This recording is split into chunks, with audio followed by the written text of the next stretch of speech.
তাকে বলেছিলাম আজকে অফিসে যাওয়ার জন্য, তুই যাসনি কেন আবির? বাবা, আমার ভার্সিটিতে ইম্পর্ট্যান্ট ক্লাস ছিল, সেই জন্য যেতে পারিনি অফিসে। বাবা বাদ দাও তো, আবির ছোট মানুষ। আমি তোমাকে বলেছি না সব অফিসের কাজ আমি করে দেব। আবিরকে কোনো কিছু বলবে না তুমি। তারপরও কেন এসব কিছুর মধ্যে আবিরকে টেনে আনো? তুমি কতদিন করবে এভাবে? একসময় তো আবিরকে সবকিছু শিখতে হবে, তাই না করতে হবে। সেটা এখন থেকে করলে সমস্যা কি? নিজে সবকিছু ঠিকঠাক থাকবে। আবির তো সবকিছু পারে বাবা। অফিসের কাজ তো আবির সবকিছু বুঝে দেয় না। সেই ইন্টার পাস করার পর থেকে অফিসের কাজে সময় দিয়ে আসছে সে। হ্যাঁ, তোমার মতো আবির কাজ পারে, কিন্তু কাজ শিখলে রানিং রাখলে কাজ শেখার কোনো শেষ নেই, বুঝেছ? ওদের বয়সটা এখন নিজের ফিউচার নিয়ে চিন্তা ভাবনা করার। এখন যদি ও ভার্সিটির পাশাপাশি অফিসে এসে বসে, তাহলে কি ওর খুব একটা অসুবিধা হবে? আচ্ছা ঠিক আছে বাবা, পরের বার থেকে ভার্সিটি যেদিন অফ থাকবে সেদিন আমি অফিসে চলে যাব। তোমার আর আমাকে এসব নিয়ে বলতে হবে না। এখন আমি রুমে যাচ্ছি, আমি অনেক টায়ার্ড। তোমার ভার্সিটি শেষ হয়েছে 3টা, 3:30টায়, আর তুমি এখন বাড়িতে এসেছো 6টার সময়। এতক্ষণ কোথায় ছিলে? বাড়িতে আসবে না কাউকে ফোন করে বলছিলে? আসলে বাবা, ভার্সিটি শেষে বন্ধুদের সাথে নিয়ে একটু আড্ডা দিচ্ছিলাম, সেই জন্য দেরি হয়ে গিয়েছে। আমি চলে আসতে চাইছিলাম, কিন্তু ওরা আমাকে আটকে রেখেছিল। ওদের সাথে তো প্রত্যেক দিন আড্ডা দিতে পারে না, ওরা তো প্রত্যেক দিন আড্ডা দেয়, সেই জন্য আজকে ওদের সাথে আড্ডা দিলাম বসে একটু। হ্যাঁ, ভালো করেছো, আড্ডা দিয়েছো। তো ক্লান্ত হবে না কি হবে? ভার্সিটি, বাড়ি, আড্ডাই এতটুকুর মধ্যে সীমাবদ্ধ থাকো। তোমার ফিউচার নিয়ে কোনো কিছু ভাবতে হবে না, অফিসে যেতে হবে না। অফিস কি করে চলবে না চলবে সেই সব কিছু নিয়ে তোমাদেরকে ভাবতে হবে না। আমি তো আছি, তাই না? সারা জীবন শুধু আমি তোমাদের খাইয়ে যাব, তোমাদের কোনো রেসপন্সিবিলিটি নাই। আবিরের বাবার কথা শুনে আবিরের ভাইয়া আবিরকে চোখ দিয়ে ইশারা করে বুঝালো, এখান থেকে চলে যা তুই। আবিরও সেদিকে আর কোনো পাত্তা না দিয়ে সেখান থেকে সোজা চলে যায় তার রুমে। ভার্সিটি শেষে বন্ধুদের সাথে আড্ডা দেওয়ার সময় খাবার খেয়েছিল বলে দুপুরবেলা আর কোনো কিছু খেতে হয়নি ওকে। আবির চলে যাওয়ার পর আবিরের বড় ভাই আবিরের বাবাকে বলে উঠল, আচ্ছা বাবা, তুমি আবিরের সাথে এমন করো কেন? তুমি বলো তো, ওর মতো বয়সের ছেলেরা এখন কি অফিসে গিয়ে বসে নিজের ফিউচার নিয়ে চিন্তা করে? ওদের মতো ছেলেরা এখন আড্ডা মাস্তি এগুলো করে বেড়ায়, লাইফটা এনজয় করে। ওর মতো যে ছেলে পেলে আছে, আর তুমি কিনা ওকে এতটা চাপ দিয়ে রাখো। তারপরেও তো আমাদের আবির এসবের মধ্যে চায় না, কিন্তু তুমি ওকে শুধুই বকার উপর রাখো। কি করব বল? ওর মতো থাকাকালে আমি এসব করতে পারতাম না। আজকে যে অবস্থা দেখছিস, আমার আমার ফ্যামিলির অবস্থা এমন ছিল না। আমি অনেক কষ্ট করে এই জায়গাতে এসেছি। ঠিকমতো পড়াশোনার খরচ চালাতে পারতাম না। অনেক কষ্ট করে 2টা, 3টা, 4টা টিউশনি পর্যন্ত করিয়েছি আমি। তারপর আস্তে আস্তে নিজেকে করে উঠিয়েছি এই জায়গাতে। এখন তো তোরা চাইবার আগে সব কিছু পেয়ে যাচ্ছিস, কিন্তু ওই সময় আমি কোনো কিছুই পাইনি। নিজেকেই নিজে সান্ত্বনা দিয়েছি, একদিন সব কিছু ঠিক হয়ে যাবে। ওদের বাবার কথা শুনে আবিরের ভাই আর কোনো কিছু বলল না ওনাকে, কারণ ওরা দুই ভাই সব কিছুই শুনেছে ওদের মার কাছ থেকে, ওর বাবার বেড়ে ওঠা। আবিরের দাদার কোনো কিছুই ছিল না। আবিরের বাবা অনেক কষ্ট করে পড়াশোনা চালিয়ে গিয়েছে, তারপর এই বিজনেসটা কত কষ্ট করে এতটুকু এনেছে সেটা শুধুমাত্র ওনার বাবা বুঝতে পারবে। বর্তমানে ঢাকার নামি দামি একজন বিজনেসম্যান আবিরের বাবা। ঢাকার অধিকাংশ মানুষই ওর বাবাকে চেনে। ততক্ষণ আবিরের মা উপর থেকে এসে নিচে এসে আবিরের ভাই একে এবং বাবাকে বসে থাকতে দেখে জিজ্ঞেস করলো, আবির এসেছে নাকি ভার্সিটি থেকে? ও ফোন করে বলেছিল আজকে আসতে একটু দেরি হবে, কিন্তু এতটা দেরি হবে সেটা তো বলেনি। একটা ফোন করে দেখো তো কোথায় আছে ও, দুপুরে খায়নি ছেলেটা। আবির চলে এসেছে মা, আবিরকে নিয়ে চিন্তা করতে হবে না। ওর বন্ধুদের সাথে আড্ডা দিচ্ছিল, সেই জন্য আজকে ওকে একটু বেশি লেট হয়ে গিয়েছে। এটা নিয়ে তুমি ওকে আর কোনো কথা শুনিও না। এমনিতে বাবা অনেক কিছু শুনিয়েছে ওকে। ও তো সবসময় আড্ডা দেয় না বন্ধুদের সাথে, মাঝে মধ্যে একটু একটু আড্ডা দেয়, তাও আবার বন্ধুরা জোরাজুরি করলে। অনুজ্জা থেকে কখনোই বন্ধুদের সাথে আড্ডা দিতে চায় না। তোর বাবা আবার কি বলেছে? আবির তো আমার কাছ থেকে ফোন করে অনুমতি নিয়ে ওদের সাথে একটু সময় দিয়েছে। আপনি আবার কি বলেছেন আবিরকে?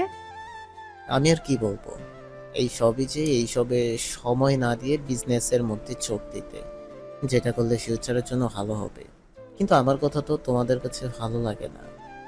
আমি যে কেন এইরকম এইসব বলি, বুঝবে একদিন। আচ্ছা হয়েছে, অনেক হয়েছে, এখন তোমরা এসব কিছু বাদ দাও। আর মা, আবির রুমে গিয়েছে, ওকে গিয়ে দেখো ওর খাবার লাগবে কিনা। দুপুরে না খেলে ওর জন্য খাবারটা নিয়ে যাও। মাত্র কিছুক্ষণ হচ্ছে রুমে গিয়েছে মনে হচ্ছে, রুমে গিয়ে ফ্রেশ হয়ে বিছানায় শুয়েছে। বাবা বকাবকি করেছে, সেজন্য আর নিচে আসছে না। তুমি ওর জন্য খাবার নিয়ে যাও। তারপর আবিরের মা আর কোনো কিছু না বলেই রান্নাঘরে গিয়ে সব কিছু নিয়ে একটা প্লেটে আবিরের জন্য আবিরের রুমে নিয়েছে। আবিরের রুমে গিয়ে দেখে সে ফ্রেশ হয়ে বিছানার মধ্যে শুয়ে ফোন টিপছে। আবিরের মা কি আবিরকে এইভাবে দেখে বলে উঠলেন, কিরে আবির, তুই বলেছিলি এত লেট হবে না, আজকে তাহলে এত লেট হলো কেন? তোর ভার্সিটি ছুটি হয় 3টা 3:30টায়, আর এখন বাজতেছে 6টা। তুই বলেছিলি বন্ধুদের সাথে একটু আড্ডা দিয়ে চলে আসবি, সেজন্য আমি আর কোনো কিছু বলিনি তোকে। এখন তোর বাবা রাগারাগি করছে তোর সাথে, তাই না? রাগ করিস না বাবা, সব কিছু ভালোর জন্যই বলে, এখন না হলেও কিছুদিন পর হয়তো বুঝতে পারবি। আরে না মা, রাগ করবো কেন? রাগ করার কোনো প্রশ্নই উঠে না এইখানে। আমি তো এমনিতেই শুয়ে আছি, বাবা রেগে আছে, সেই জন্য নিচে যাচ্ছি না বাবার সামনে। সমস্যা নেই, বাবা আমার ভালোর জন্যই বলে, সেটা আমি বুঝতে পারি। এটা নিয়ে তোমাদেরকে কোনো কিছু বলতে হবে না।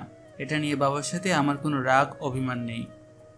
আবিরের কথা শুনে আবিরের মা খাবারের প্লেটটা আবিরের টেবিলের উপর রেখে আবিরের মাথায় হাত বুলিয়ে উঠে বললেন, আমরা বাবা মা কখনো সন্তানের খারাপের জন্য কোনো কিছু বলি না আবির। তোর বাবা একটু রাগী টাইপের, সেটা তুই খুব ভালো করেই জানিস, কিন্তু তোদের বাবা তোদের 2 ভাইকে কতটা ভালোবাসে সেটাও জানিস। আর হ্যাঁ, আজকে রাত 8টায় রেডি থাকিস, তোর ভাইয়ার বউ দেখতে যাব। তোর বাবা ভাইয়া বলেছে কোনো কিছু তোকে? হ্যাঁ বলেছে, রাতে যেন বাড়িতে থাকে, বাবার বন্ধুর মেয়ে নাকি দেখতে যাবে ওনারা। তোমরা যাও, আমার এইসব ভালো লাগে না মা, এটা তুমি জানোই। তারপরও আমাকে এইসবের মধ্যে কেন টেনে আনতেছো? আমরা তোর বড় ভাইয়ের বউ দেখতে যাচ্ছি, সেখানে তুই না গিয়ে কি করে থাকবি? তোকেও যেতে হবে আমাদের সঙ্গে। এটা নিয়ে বাবার সামনে কিন্তু কোনো কিছু বলিস না, তাহলে কিন্তু বাবা রেগে যাবে আরও। তোর বাবার বন্ধুর মেয়ে কিন্তু পছন্দ হয়েছে, এখন ওদের সব কিছু ঠিকঠাক থাকলে আজকে রাতে আংটি পরিয়ে দিয়ে আসবো। আচ্ছা ঠিক আছে, সমস্যা নেই, তুমি চিন্তা করো না, বাবার সামনে আমি কোনো কিছু বলবো না। আর হ্যাঁ, আমাকে কিন্তু ওখানে গিয়ে কোনো কিছু বলো না, কোনো কিছু করার মতো। আমি কিন্তু কোনো কিছু করতে পারবো না ওখানে গিয়ে। যাবো আমি, আমার মতো বসে থাকবো, তোমাদের কাজ তোমরা করবে। ওইখানে তোর কোনো কাজ নেই, তুই শুধু চুপচাপ বসে থাকবি তোর ভাইয়ার সাথে। আচ্ছা ঠিক আছে, তাহলে আমার কোনো প্রবলেম নেই। অনেক কথা হয়েছে, এখন কথা না বলে এই যে খাবারের প্লেটটা এখানে রেখে গিয়েছি, চুপচাপ খেয়ে নে। আর একটা কথাও যেন মুখ দিয়ে বের না হয় কিন্তু। চুপচাপ খেয়ে একটু রেস্ট নে, তারপর মাগরিবের নামাজ পড়ে নিবি। কিছুক্ষণের মধ্যে মাগরিবের আজান দিয়ে দিবে, তাড়াতাড়ি খেয়ে নে খাবারটা, দুপুরেও খাসনি। না, আমার তো খিদে পায়নি। খিদে পেলে আমি নিচে চলে যেতাম খাবার খাওয়ার জন্য, কিন্তু খিদে পায়নি। বন্ধুদের সাথে আড্ডা দেওয়ার সময় অনেক খাবার এনেছিল, তারপর ওইগুলা খেতে খেতে আড্ডা দিচ্ছিলাম। ওই সময় বাহিরের খাবার খেয়েছিস, এখন আর কোনো কথা শুনতে চাই না, চুপচাপ খেয়ে নে। আর একটা কথা বললে কিন্তু তোর বাবাকে ডেকে আনবো। বাহিরের ওই সব হাবিজাবি খাবার তোকে নিষেধ করেছি খেতে, তারপরও তুই কেন খেয়েছিস ওইগুলো? তোমার বাবাকে বলতে হবে না, আমি এখনই খেয়ে নিচ্ছি। এই সব কিছুর মধ্যে বাবাকে জড়াচ্ছ কেন?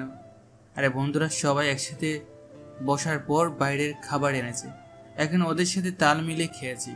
সবাই খাচ্ছে, আমি খাবো না, এটা বললে খারাপ দেখা যায় না, তাই আর না করিনি, অল্প করে খেয়ে নিয়েছি। অল্প করে খেলেও এগুলার প্রভাব এখনো রয়েছে। আচ্ছা ঠিক আছে, যাও, আমি ফ্রেশ হয়ে খেয়ে নিচ্ছি। আবিরের মা আর কোনো কিছু না বলে সে ঘর থেকে বেরিয়ে চলে যায়। আবির তার রেখে যাওয়া খাবারটুকু খেয়ে তারপর বিছানায় শুয়ে পড়ে একটু রেস্ট করার জন্য। রাত 8টার দিকে আবিরের মা এসে আবিরকে ঘুম থেকে ডেকে তোলে। এই আবির, তাড়াতাড়ি ঘুম থেকে উঠে ফ্রেশ হয়ে আয়, তোকে না বলেছিলাম মাগরিবের নামাজ পড়ার জন্য? তুই নামাজ না পড়ে এখানে ঘুমিয়ে আছিস, তাই না? তোর কাছ থেকে কিন্তু আমি এইটা আশা করিনি আবির।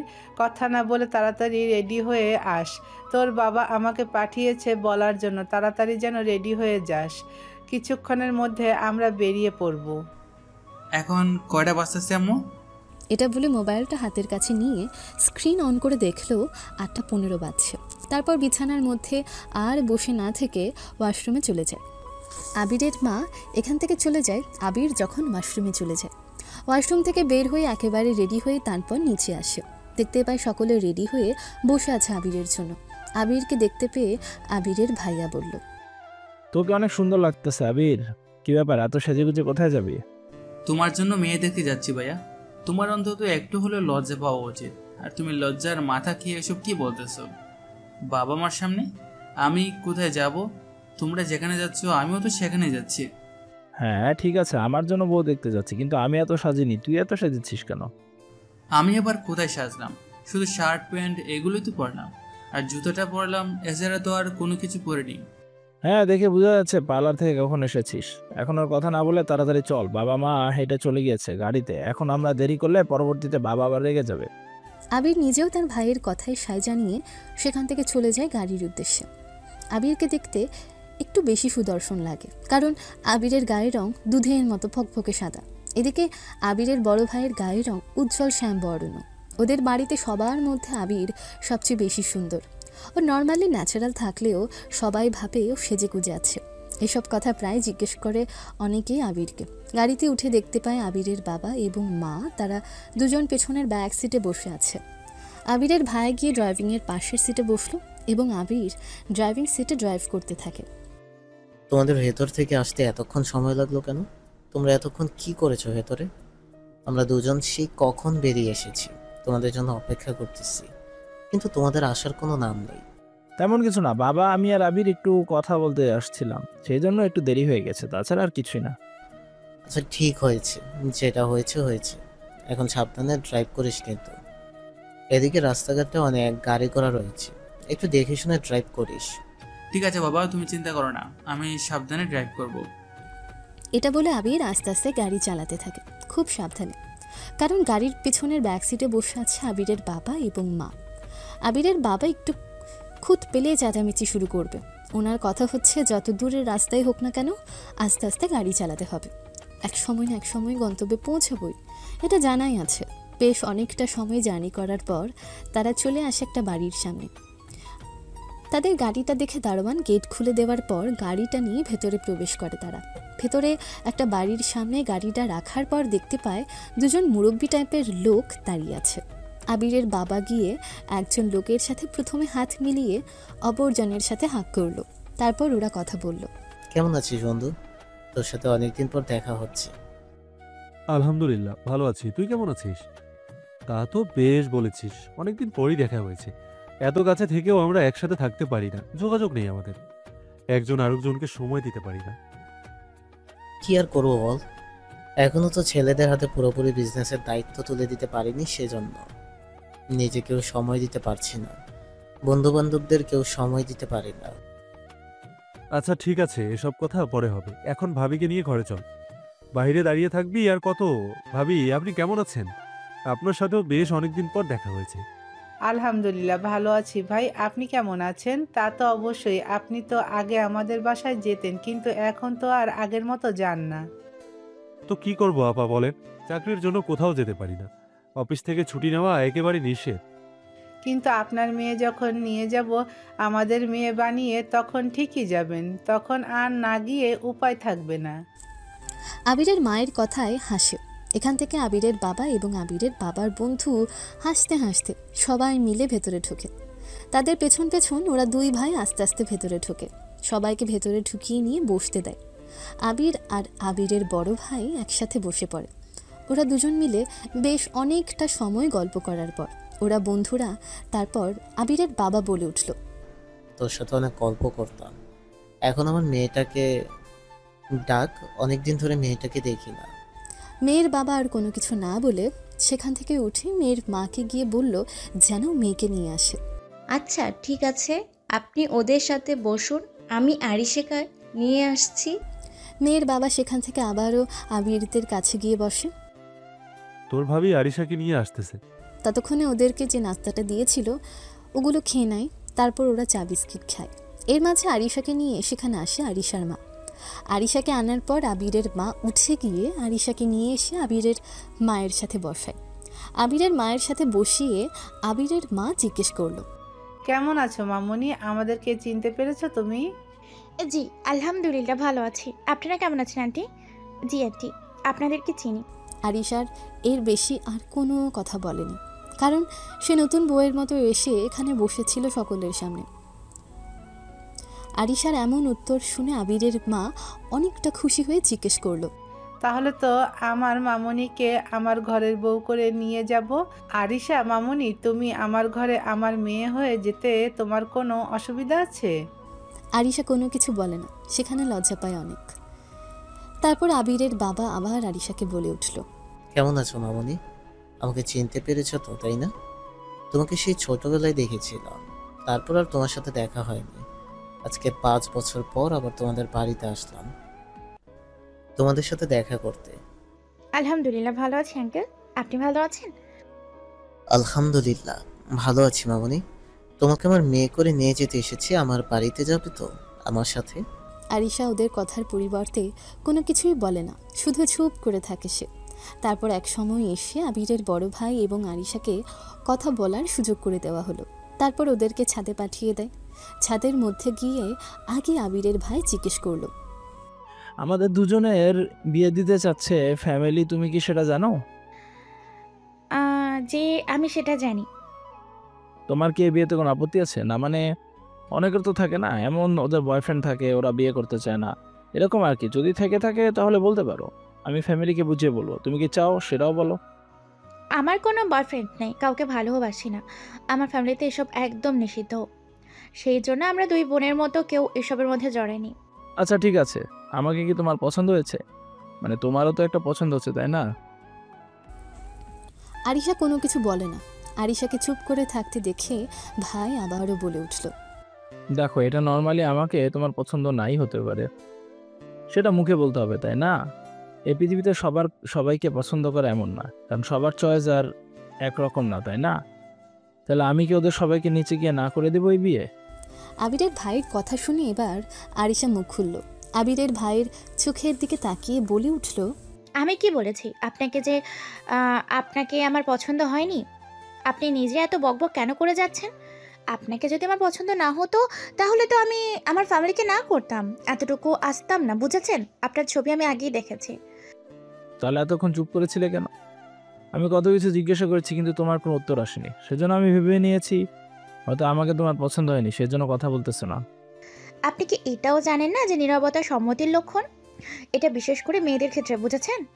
আপনি যখন একটা কথা বলবেন তখন একটা মেয়ে যদি চুপ করে থাকে তার মানে আপনার কথাটা মেয়েটার পছন্দ হয়েছে, সেজন্যই মেয়েটা চুপ করে আছে। আর পছন্দ যদি না হতো তাহলে আপনার কথার পরিবর্তে কথা বলতো। আমি কি করে বলবো বলেন? পড়াশোনা চলাকালীন সময় ভার্সিটিতে, স্কুল কলেজে তেমন মেয়েদের সাথে মেলামেশা হয়নি, সেজন্য আমার মেয়েদের সম্বন্ধে এত ধারণা নেই। তবে ভুল বোঝার জন্য আই এম এক্সট্রিমলি সরি। এখন তাহলে চলুন নিচে যাওয়া যাক, ওনারা অপেক্ষা করতেছে আমাদের মতামতের। তারপর ওরা দুজন আর কোনো কিছু না বলে সেখান থেকে নেমে নিচে আসে ওদের কাছে। আবিরের ভাই এসে আবিরের বাবাকে বলল ফিসফিস করে কানের কাছে গিয়ে। তারপর সে কথা গিয়ে আবার আবিরের বাবা তার বন্ধুকে বলল। আবিরের বাবার কথা শুনে আবিরের বাবার বন্ধু বলে উঠল, আলহামদুলিল্লাহ, তাহলে তো আর কোনো সমস্যাই নেই, সব কিছু ঠিকঠাক হয়ে গেছে। ছেলেমেয়েরা যেহেতু রাজি, তাহলে এর মধ্যে আমরা আর কোনো কিছু বলে কি হবে? আচ্ছা ঠিক আছে, তাহলে দিনকাল এখন ঠিক করেন। আমার মতে ভালো ছিল যত তাড়াতাড়ি সম্ভব আমার মেয়েকে আমার বাড়িতে নিয়ে যাওয়ার। এখন আপনারা তাড়াতাড়ি একটা ডেট বের করেন। আমি আমার মেয়েকে নিয়ে যেতে চাই আমার বাড়িতে। হ্যাঁ বন্ধু, তোর ভাবি ঠিক কথা বলেছে। যত তাড়াতাড়ি সম্ভব একটা ডেট ঠিক করতে হবে। এর ভেতরে ওদের দুজনকে এক করে দিয়ে দিব। সমস্যা নেই আমার, তোরা যেদিন ঠিক করিস তোদের ভালো মনে করে সেই রকম একটা দিন ঠিক কর। তারপর তারা সবাই মিলে একটা দিন ঠিক করে। ওরা ঠিক করেছে সামনের মাসের প্রথম সপ্তাহে ওদের বিয়ের কাজটা সম্পূর্ণ করে দেবে। তারপর রাতে সকলে মিলে খাওয়া দাওয়া করে সেখান থেকে চলে যায়। যাওয়ার আগে আবিরের বাবা জিজ্ঞেস করেছিল, কি রে, তোর মেয়েটা কোথায়? ওকে তো দেখতে পেলাম না, আমাদের সামনে আসলো না। ঘরের মধ্যে আটকে রেখেছিস নাকি ওকে? তুইও না, তোর এখনো ফাজলামি গেল না, বুঝেছিস? ওকে ঘরের মধ্যে আটকে রাখতে যাব কেন? ওর নানুর বাসায় গিয়েছে, সেই জন্য আজ দেখতে পাসনি। আজকে চলে আসার কথা ছিল, সেই জন্য তোদেরকে আজকে কথা বলেছি আসার জন্য। কিন্তু আজকে ওর মামার একটা জরুরি কাজের জন্য ওকে এসে দিয়ে যেতে পারেনি, হয়তো কালকে চলে আসবে। ইস, মিস করে গেলাম ছোট মামুনিটাকে। এত মিষ্টি মেয়েটার সাথে দেখা হলো না, সমস্যা নেই, এখন থেকে দেখা হতেই থাকবে। জি আপা, ঠিক বলেছেন। এখন থেকে তো এখানে আসা যাওয়া লেগে থাকবে, তারপর দেখবেন সবসময় চোখের সামনেই থাকবে। আপনাদের বাসা থেকে আমাদের বাসাতে আসতে সর্বোচ্চ 20 মিনিট সময় লাগে, এর বেশি তো আর লাগে না। যখন ইচ্ছা আপনারা আসতে পারবেন, আমরা চলে যেতে পারবো, এটা নিয়ে কোনো চিন্তা নেই। আচ্ছা ঠিক আছে, এখন তাহলে আমরা যাচ্ছি। আর তুই ফ্যামিলি নিয়ে সবাইকে নিয়ে কবে আমাদের বাসায় যাবি আমাকে জানিয়ে দিস। এই সপ্তাহের ভিতরে যাবি আমাদের বাসায়। আমি তোর মুখে কোনো না শুনতে চাই না এই কথা নিয়ে। যদি তোর মুখে না শুনি তাহলে মনে করবি আমি সেই 20 বছরে চলে গিয়েছি। মনে আছে তো আমাদের বয়স যে সময় 20 ছিল, ইন্টারের পড়ার সময় তোকে কি মার মেরেছিলাম। ভাই বাদ দে, হয়েছে হয়েছে, যাব। আমি বললাম তো আমার পুরো ফ্যামিলিকে নিয়ে যাব। এখন আর ওই আগের কথা মনে করাস না। শালা তুই বন্ধু হয়ে আমাকে এই মারতে পেরেছিস, আর শত্রু না জানি কতটা ভয়ঙ্কর মার মারে। ঠিক আছে তো, সাবধানে থাকিস। আর বাড়ির সবাইকে নিয়ে যাস আমাদের বাড়িতে। তাহলে এখন আমরা আসি। ভাইজান, আপনার বন্ধু তো বললেন আমাদের বাসায় যাওয়ার কথা, ফ্যামিলির সবাইকে নিয়ে চলে আসবেন, কিন্তু আমি কোনো না শুনতে চাই না। আপনি না করলে কিন্তু অনেক মন খারাপ হবে আমাদের। তাহলে এখন আসছি, আর কথাটা মাথায় রাখবেন। জি ভাবি, অবশ্যই যাব, এটা নিয়ে চিন্তা করবেন না। আর আপনারা সকালে সাবধানে যাবেন। আর তুই বাড়িতে পৌঁছে আমাকে ফোন করিস। তারপর সকলে মিলে যার যার মতো গাড়িতে উঠে পড়ল। সবার শেষে আবিরের ভাই সামনের সিটে যখন বসতে যাবে তখন তার বাবার বন্ধুর সাথে, মানে তার হবু শ্বশুরের সাথে হাত মিলিয়ে বলল, তাহলে এখন আসতেছি আঙ্কেল, আপনি ফ্যামিলিকে নিয়ে সবাইকে নিয়ে চলে আসবেন কিন্তু আমাদের বাড়িতে। অবশ্যই বাবা, যাব। তোমাদের বাড়িতে অনেকদিন ধরে যাওয়া হয় না, আবার আসবে আমাদের বাড়িতে। আর এখন সাবধানে যাবে, বুঝেছো? তারপর আবিরের ভাই মাথা নাড়িয়ে হ্যাঁ সূচক সম্মতি জানিয়ে গাড়িতে উঠে বসে। গাড়ি চলতে থাকে আপন গতিতে। ওরা চলে আসে প্রায় 30 মিনিট পর ওদের বাসায়। রাত 12টার সময় ওরা ওদের বাড়িতে পৌঁছায়। সেখানে আর সবাই লেট না করে যে যার যার রুমে গিয়ে শুয়ে পড়ে। এভাবেই দিন চলতে থাকে দিনের মতো। সময়কে তো আর আটকে রাখা যায় না। ঘড়ির কাঁটা তার মতো নিজস্ব গতিতে চলতে থাকে। তার মধ্যে পেরিয়ে গেছে বেশ অনেকগুলো দিন। আবিরের ভাইয়ের বিয়ের আর মাত্র একদিন বাকি আছে। আজকে গায়ে হলুদ, কালকে ওর ভাইয়ের বিয়ে। সেদিন বলে আসার পর তারা সবাই এসেছিল আরিশাদের বাড়ি থেকে। তারপর ওদেরকে খুব ভালো করে আপ্যায়ন করে দিয়েছিল আবিরের বাড়ির সকলে মিলে। সেদিন আবির বিজনেসের কাজে সিলেট গিয়েছিল। ওর বাবা সিলেট পাঠিয়েছিল সেদিন বিজনেসের কাজে। আবির, এখানে দাঁড়িয়ে না থেকে ওইদিকে কি লাগে সবার সবকিছু খেয়াল রাখছা। শুধু এক জায়গায় দাঁড়িয়ে থাকলে হবে না, সব দিকে খেয়াল রাখতে হবে। চোখ কান খুলে রাখতে হবে, কারণ কখন কি লাগতেছে এগুলো দেখতে হবে। হ্যাঁ বাবা, আমি আমার পুরোটা দিয়ে চেষ্টা চালিয়ে যাচ্ছি। এখানে লাইটিংয়ের সমস্যা হচ্ছিল, তাই এখানে এসে একটু চেক করতেছিলাম ওদেরকে নিয়ে। তুমি নিশ্চিন্তে থাকো, আমি সব কিছু সামলে নিব। আমি যাচ্ছি ওইদিকে, গিয়ে দেখি কারো কোনো কিছু লাগে নাকি। এটা বলে আবির সেখান থেকে বেরিয়ে চলে যায় গায়ে হলুদের স্টেজের কাছে। রাত 10টা বাজছে। গায়ে হলুদের স্টেজের মধ্যে আবিরের সব কাজিনরা বসে আবিরের ভাইকে হলুদ মাখাচ্ছে।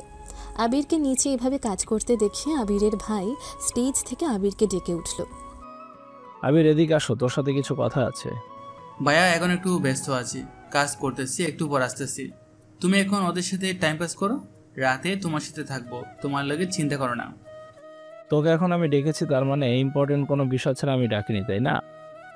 এত কথা না বলে স্টেজে আস, কথা আছে তোর সাথে। আবির আর কোনো কিছু না বলে সে তার ভাইয়ের কাছে যায়। গিয়ে তার ভাইয়ের পাশে দাঁড়িয়ে জিজ্ঞেস করলো, তোমার এত কি ইম্পর্টেন্ট কথা যার জন্য তুমি আমাকে এত ব্যস্ততার মাঝেও এখানে ডেকে আনলি? তাড়াতাড়ি বলো। বাবা যদি আমাকে দেখে তোমার সাথে এখানে দাঁড়িয়ে কথা বলতেছি, তাহলে আমাকে এখনই বকাবকি শুরু করবে এত মেহমানের সামনে। এত কথা না বলে এখানে বস, তারপর বলতেছি। ভাইয়া তুমি বুঝতেছো না, ওইদিকে অনেক কাজ পড়ে আছে। বাবা যদি আমাকে এখানে দেখে তাহলে রেগে যাবে। কিন্তু যা বলার এখনই বলো, আমি বসতে পারবো না। আবিরের ভাই আবিরের কথা না শুনে আবিরকে টেনে তার পাশে বসায়। তারপর ফটোগ্রাফারকে বলে পিক তুলতে। তুমি আমাকে পিক তোলার জন্য এখানে বসিয়েও রেখেছো। এটা যদি বাবা দেখতে পায় তাহলে আমার সাথে রাগারাগি করবে। বাবা ছাড়ো, এখন আমি পরে আসতেছি ওইদিকে কাজগুলো গুছিয়ে নিয়ে। এতক্ষণ অনেকের সাথে পিক তুলেছি, অনেক কাজিনরা এসেছে বসেছে, কিন্তু তোর কোনো হদিস নেই। তুই কাজ করেই যাচ্ছিস। আজকের দিনটা তো আর ফিরে পাবো না, তাই না? তাই এত কথা না বলে এখানে বস, তোর সাথে ছবি তুলবো। তারপর বাবা মা একসাথে, আমরা চারজন একসাথে পিক তুলবো। আবির আর কোনো কিছু না বলে চুপ করে এবার তার ভাইয়ের পাশে বসে। বেশ কিছুক্ষণ সময় পর দেখতে পায় তার বাবা এবং মা এদিকে হেঁটে আসছে। তার বাবাকে দেখে মনে মনে ভাবলো, আজকে হয়তো বাবা আমাকে এখানে সকলের সামনে রেগে গিয়ে বকাবকি শুরু করবে, কারণ ওনার কথা মতো ওইদিকে গিয়ে কাজ করিনি। ভাইয়ের সাথে বসে আছে যে, আল্লাহ তুমি আজকের মতো বাঁচিয়ে দাও, আর কখনো বাবার কথার অবাধ্য হবে না। এখন তো ভাইয়ের কথা না শুনলেও ভাইয়া কষ্ট পেত, সেজন্য ভাইয়ের কথা শুনে এখানে বসলাম। আবিরের বাবা ওদের কাছে এসে স্টেজে উঠে আসে ওদের বাবা মা। ওরা স্টেজে ওঠার পর আবির তার ভাইয়ের কাছ থেকে উঠে পড়ে। তার বাবা তাকে দেখে বলে, কোথাও যেতে হবে না, তোকে এখন সকলে মিলে ছবি তুলবো কয়েকটা, এখানে দাঁড়া। আচ্ছা ঠিক আছে বাবা, তুমি আর মা ভাইয়ার দুই পাশে বসো, আমি দাঁড়াচ্ছি। এটা বলে আবির ওদের দুজনকে আবিরের ভাইয়ের দুই পাশে বসিয়ে দিয়ে আবির গিয়ে তার মায়ের পাশ দিয়ে হাত রাখার যে জায়গাটা সেখানে বসে। তারপর ফটোগ্রাফার একে একে অনেকগুলো ক্লিক করে। এক সময় ফটোগ্রাফার বলে উঠল, আপনাদের অনেক পিক তোলা হয়েছে, যদি এখন চান কাউকে সাথে নিতে পারেন। এটা বলার পর ওরা তিনজন সেখান থেকে নেমে যায়। আবির আবারও চলে যায় তার কাছে এবং আবিরের বাবা আবিরের সাথে ওটাও হাত লাগাচ্ছে। আর আবিরের মা বাড়ির যে মেহমানরা এসেছে ওদের খেয়াল রাখছে। আর ওইদিকে স্টেজের মধ্যে আবিরের যে কাজিনগুলো আছে, মামাতো বোন, ফুপাতো বোন, ভাই বোন, চাচাতো ভাই বোন, সবাই গ্রাম থেকে এসেছে। আবিরের ভাইয়ের পাশে বসে আবারও গল্প শুরু করছে, ছবি তুলছে। রাত 1টার সময় সব কিছু বন্ধ করে দেয়। তারপর সবাই যার যার রুমে গিয়ে শুয়ে পড়ে। আবির তার সব কাজ শেষ করে গিয়ে তার ভাইয়ের পাশে বসে। আবিরকে দেখে তার ভাই বলে উঠল, কিরে আবির, তুই তো কখনো আমার রুমে এসে থাকিস না, তাহলে আজকে হঠাৎ আমার রুমে চলে আসলি যে? তোর রুমে কি ছেলে মানুষ অনেক বেশি নাকি মেয়েদেরকে থাকতে দিয়েছে? জানি না আমার রুমে কাদেরকে থাকতে দিয়েছে, ছেলে নাকি মেয়ে। আমার রুমে যায়নি, আজকে তোমার রুমে থাকবো বলে এখানে চলে এসেছি। হঠাৎ এমন কথা? আগে তো কখনো এরকম করিসনি। আমার রুমে এসে থাকার কথা বললে আরও না করতি। আজকে তো বলিও নি আমার রুমে এসে থাকার জন্য, তারপর চলে আসলি যে? কি করবো বলো, কালকে থেকে তো তুমি বাবার সাথে থাকবে, তারপর থেকে আর হয়তো কখনো তোমার সাথে থাকার সুযোগ হবে না। তাই আজকে শেষ রাতটা তোমার সাথে কাটাচ্ছি, জানি না আর কখনো আমাদের একসাথে থাকার সুযোগ হবে কিনা। আবিরের কথা শুনে আবিরের ভাই আর কোনো কিছু বলল না। বেশ কিছুক্ষণ সময় পর বলে উঠল, চিন্তা করিস না, খুব শীঘ্রই তোকে বিয়ে শাদী একটা করিয়ে দিব, শুধু ভার্সিটি পাস করে বের হ। পরেরটা আমি দেখে নিব, বাবা মাকে বোঝানোর ব্যবস্থা আমিই করব। তুমি তো 25 বছর বয়সে বিয়ে করতে চাও, আমার তো তাড়াতাড়ি বিয়ে করার ইচ্ছা নেই, বুঝেছো? আমি আগে আমার লাইফটা এনজয় করব, তারপর এসব বিয়ে শাদীর বিষয়, তার আগে আমি এইসবে নেই। চিন্তা করিস না ভাই, বাবা মা তোর জন্য মেয়ে রেডি করে রেখেছে। কে জানে কার কখন কি হয়ে যায়, কেউ বলতে পারবে না। এমনও হতে পারে আমার বিয়ের সাথে তোরটাও হয়ে যেতে পারে। সবই উপরওয়ালার ইচ্ছা, বুঝেছিস? আমি বাবার সব কথা মেনে নিই, কিন্তু এই কথা মানতে নারাজ আমি ভাইয়া, কারণ আমি এখন এত তাড়াতাড়ি বিয়ে করতে চাই না। আচ্ছা, পরেরটা পরে না হয় বোঝা যাবে, এখন ঘুমা। আর কথা না বলে, এখন অনেক রাত হয়েছে, কালকে সকালে আবার উঠতে হবে। তারপর ওরা দুজন আর কোনো কথা না বলে ঘুমিয়ে পড়ে। সকালবেলা ঘুম থেকে উঠে আবারও আবির রাতের মতো কাজে লেগে পড়ে তার বাবার কথা মতো। সব কাজ শেষ করে 12টার সময় এসে গোসল করে একেবারে রেডি হয়ে নেয়। প্রথমে আবিরের ভাইকে গোসল করিয়ে রেডি করে একেবারে, তারপর আবির গোসল করে রেডি হয়ে নেয়। আবিরকে ফর্মাল গেটআপে অস্থির লাগছিল। ওর যত মেয়ে কাজিন আছে সকলেই শুধু আবিরের দিকে তাকিয়েছিল। Black suit, black pant, white shirt, শার্টটা প্যান্টের ভেতরে টাকিন করে পরা, তার উপর আবার গলার মধ্যে টাই বাঁধা, পায়ের মধ্যে লোফার, সব কিছু মিলিয়ে কোনো হলিউড সুপারস্টার থেকে কম লাগছে না আবিরকে। আবিরের সব কাজিনরা আবিরের ভাইয়ের সাথে ছবি না তুলে আবিরের সাথে এসে একে একে ছবি তুলছে। যখন সকলেই মিলে মেয়ের বাড়ির উদ্দেশ্যে বের হয় তখন আবিরের ভাইয়ের গাড়িতে বসে আবিরের ভাইয়ের পাশে। আবিরের ভাইয়ের গাড়িতে আবিরের ভাইয়ের দুইটা বন্ধু আর আবির মিলে ওরা আগে চলে যায়। তারা আগে গিয়ে গেটের সব ঝামেলা ভেঙে ভেতরে ঢুকে যায়। আস্তে আস্তে বিয়ে বাড়ির খাবার দাবার খাওয়া শেষ হওয়ার পর একসময় বিয়েটা পড়ানো শেষ হয়ে যায়। যখন আসার সময় হয় তখনই শুরু হয় বিপত্তি। আরিশা কি কান্না আসার সময় তার বাবা মাকে ছড়িয়ে ধরে। এসব দেখে আবিরের ভাই আবিরের দিকে তাকায়। আবির চোখ দিয়ে ইশারা করে বলল, তুমি জোর করে নিয়ে এসেছো ভাবিকে, তারপর গাড়িতে বসো, আমি গাড়ি চালানোর ব্যবস্থা করতেছি। আবিরের কথা শুনে আবিরের ভাই এই কাজটাই করলো। এই কাজটাই সফল হয়ে উঠেছে। সে আরিশাকে নিয়ে গাড়িতে উঠে বসার পর আরিশার পাশে তার ছোট বোন আশা বসে। তারপর আবির সামনে বসে ড্রাইভারকে বলল গাড়ি স্টার্ট করতে। একেবারে আবিরদের বাসার সামনে এসে গাড়ি থামে। তারপর গাড়ি থেকে নেমে সকলে মিলে বাড়ির ভেতর চলে যায়। ওই দিন রাতে বাড়ির অনেক মেহমানরাই চলে গিয়েছিল, তাই বাড়ির অনেকটা নীরব হয়ে আসে। আবির, আরিশার বোন আশা এসেছে, ওর যেন কোনো কিছুতে কষ্ট না হয় সেই দিকে পুরোপুরি নজর রাখবে, বুঝেছ? ওর যখন যেটা লাগবে সব কিছু এনে দিবে ওর সামনে, সেটা যে করেই হোক। আর ওর কোনো কিছু চাওয়ার আগেই সব কিছু ওর সামনে রাখবে। আচ্ছা ঠিক আছে বাবা, কিন্তু আমি তো ভাবির বোনকে চিনি না, আগেও দেখিনি কখনো, তাহলে কি ওর সাহায্য করব কিংবা কি আমার কাছে এসে বলবে? উনিও তো মনে হয় আমাকে চেনে না। তুমি চিন্তা করো না, আশা তোমাকে ঠিকই চিনে। আশা যদি তোমার কাছে এসে কোনো সাহায্য চায় তাহলে এরপর থেকে ওকে যা যা লাগবে সব কিছু এনে দেওয়ার দায়িত্ব তোমার। আমি এখন যাচ্ছি, আমি অনেক ক্লান্ত, রুমে গিয়ে শুয়ে পড়বো। রাত 11টার সময় যখন আবিরের ভাই বাসর ঘরে ঢুকবে তখন সব কাজিনরা মিলে আবিরের ভাইকে আটকে 20,000 টাকা রেখে দেয় বাসর ঘরে ঢোকার দরজা বন্ধ করে। আবিরের ভাই 20,000 টাকা দেওয়ার পর ওরা বাসর ঘরের দরজা খুলে দেয়। আর ওইদিকে আবির তার রুমে শুয়েছিল, তখনই কেউ দরজা ধাক্কাতে থাকে।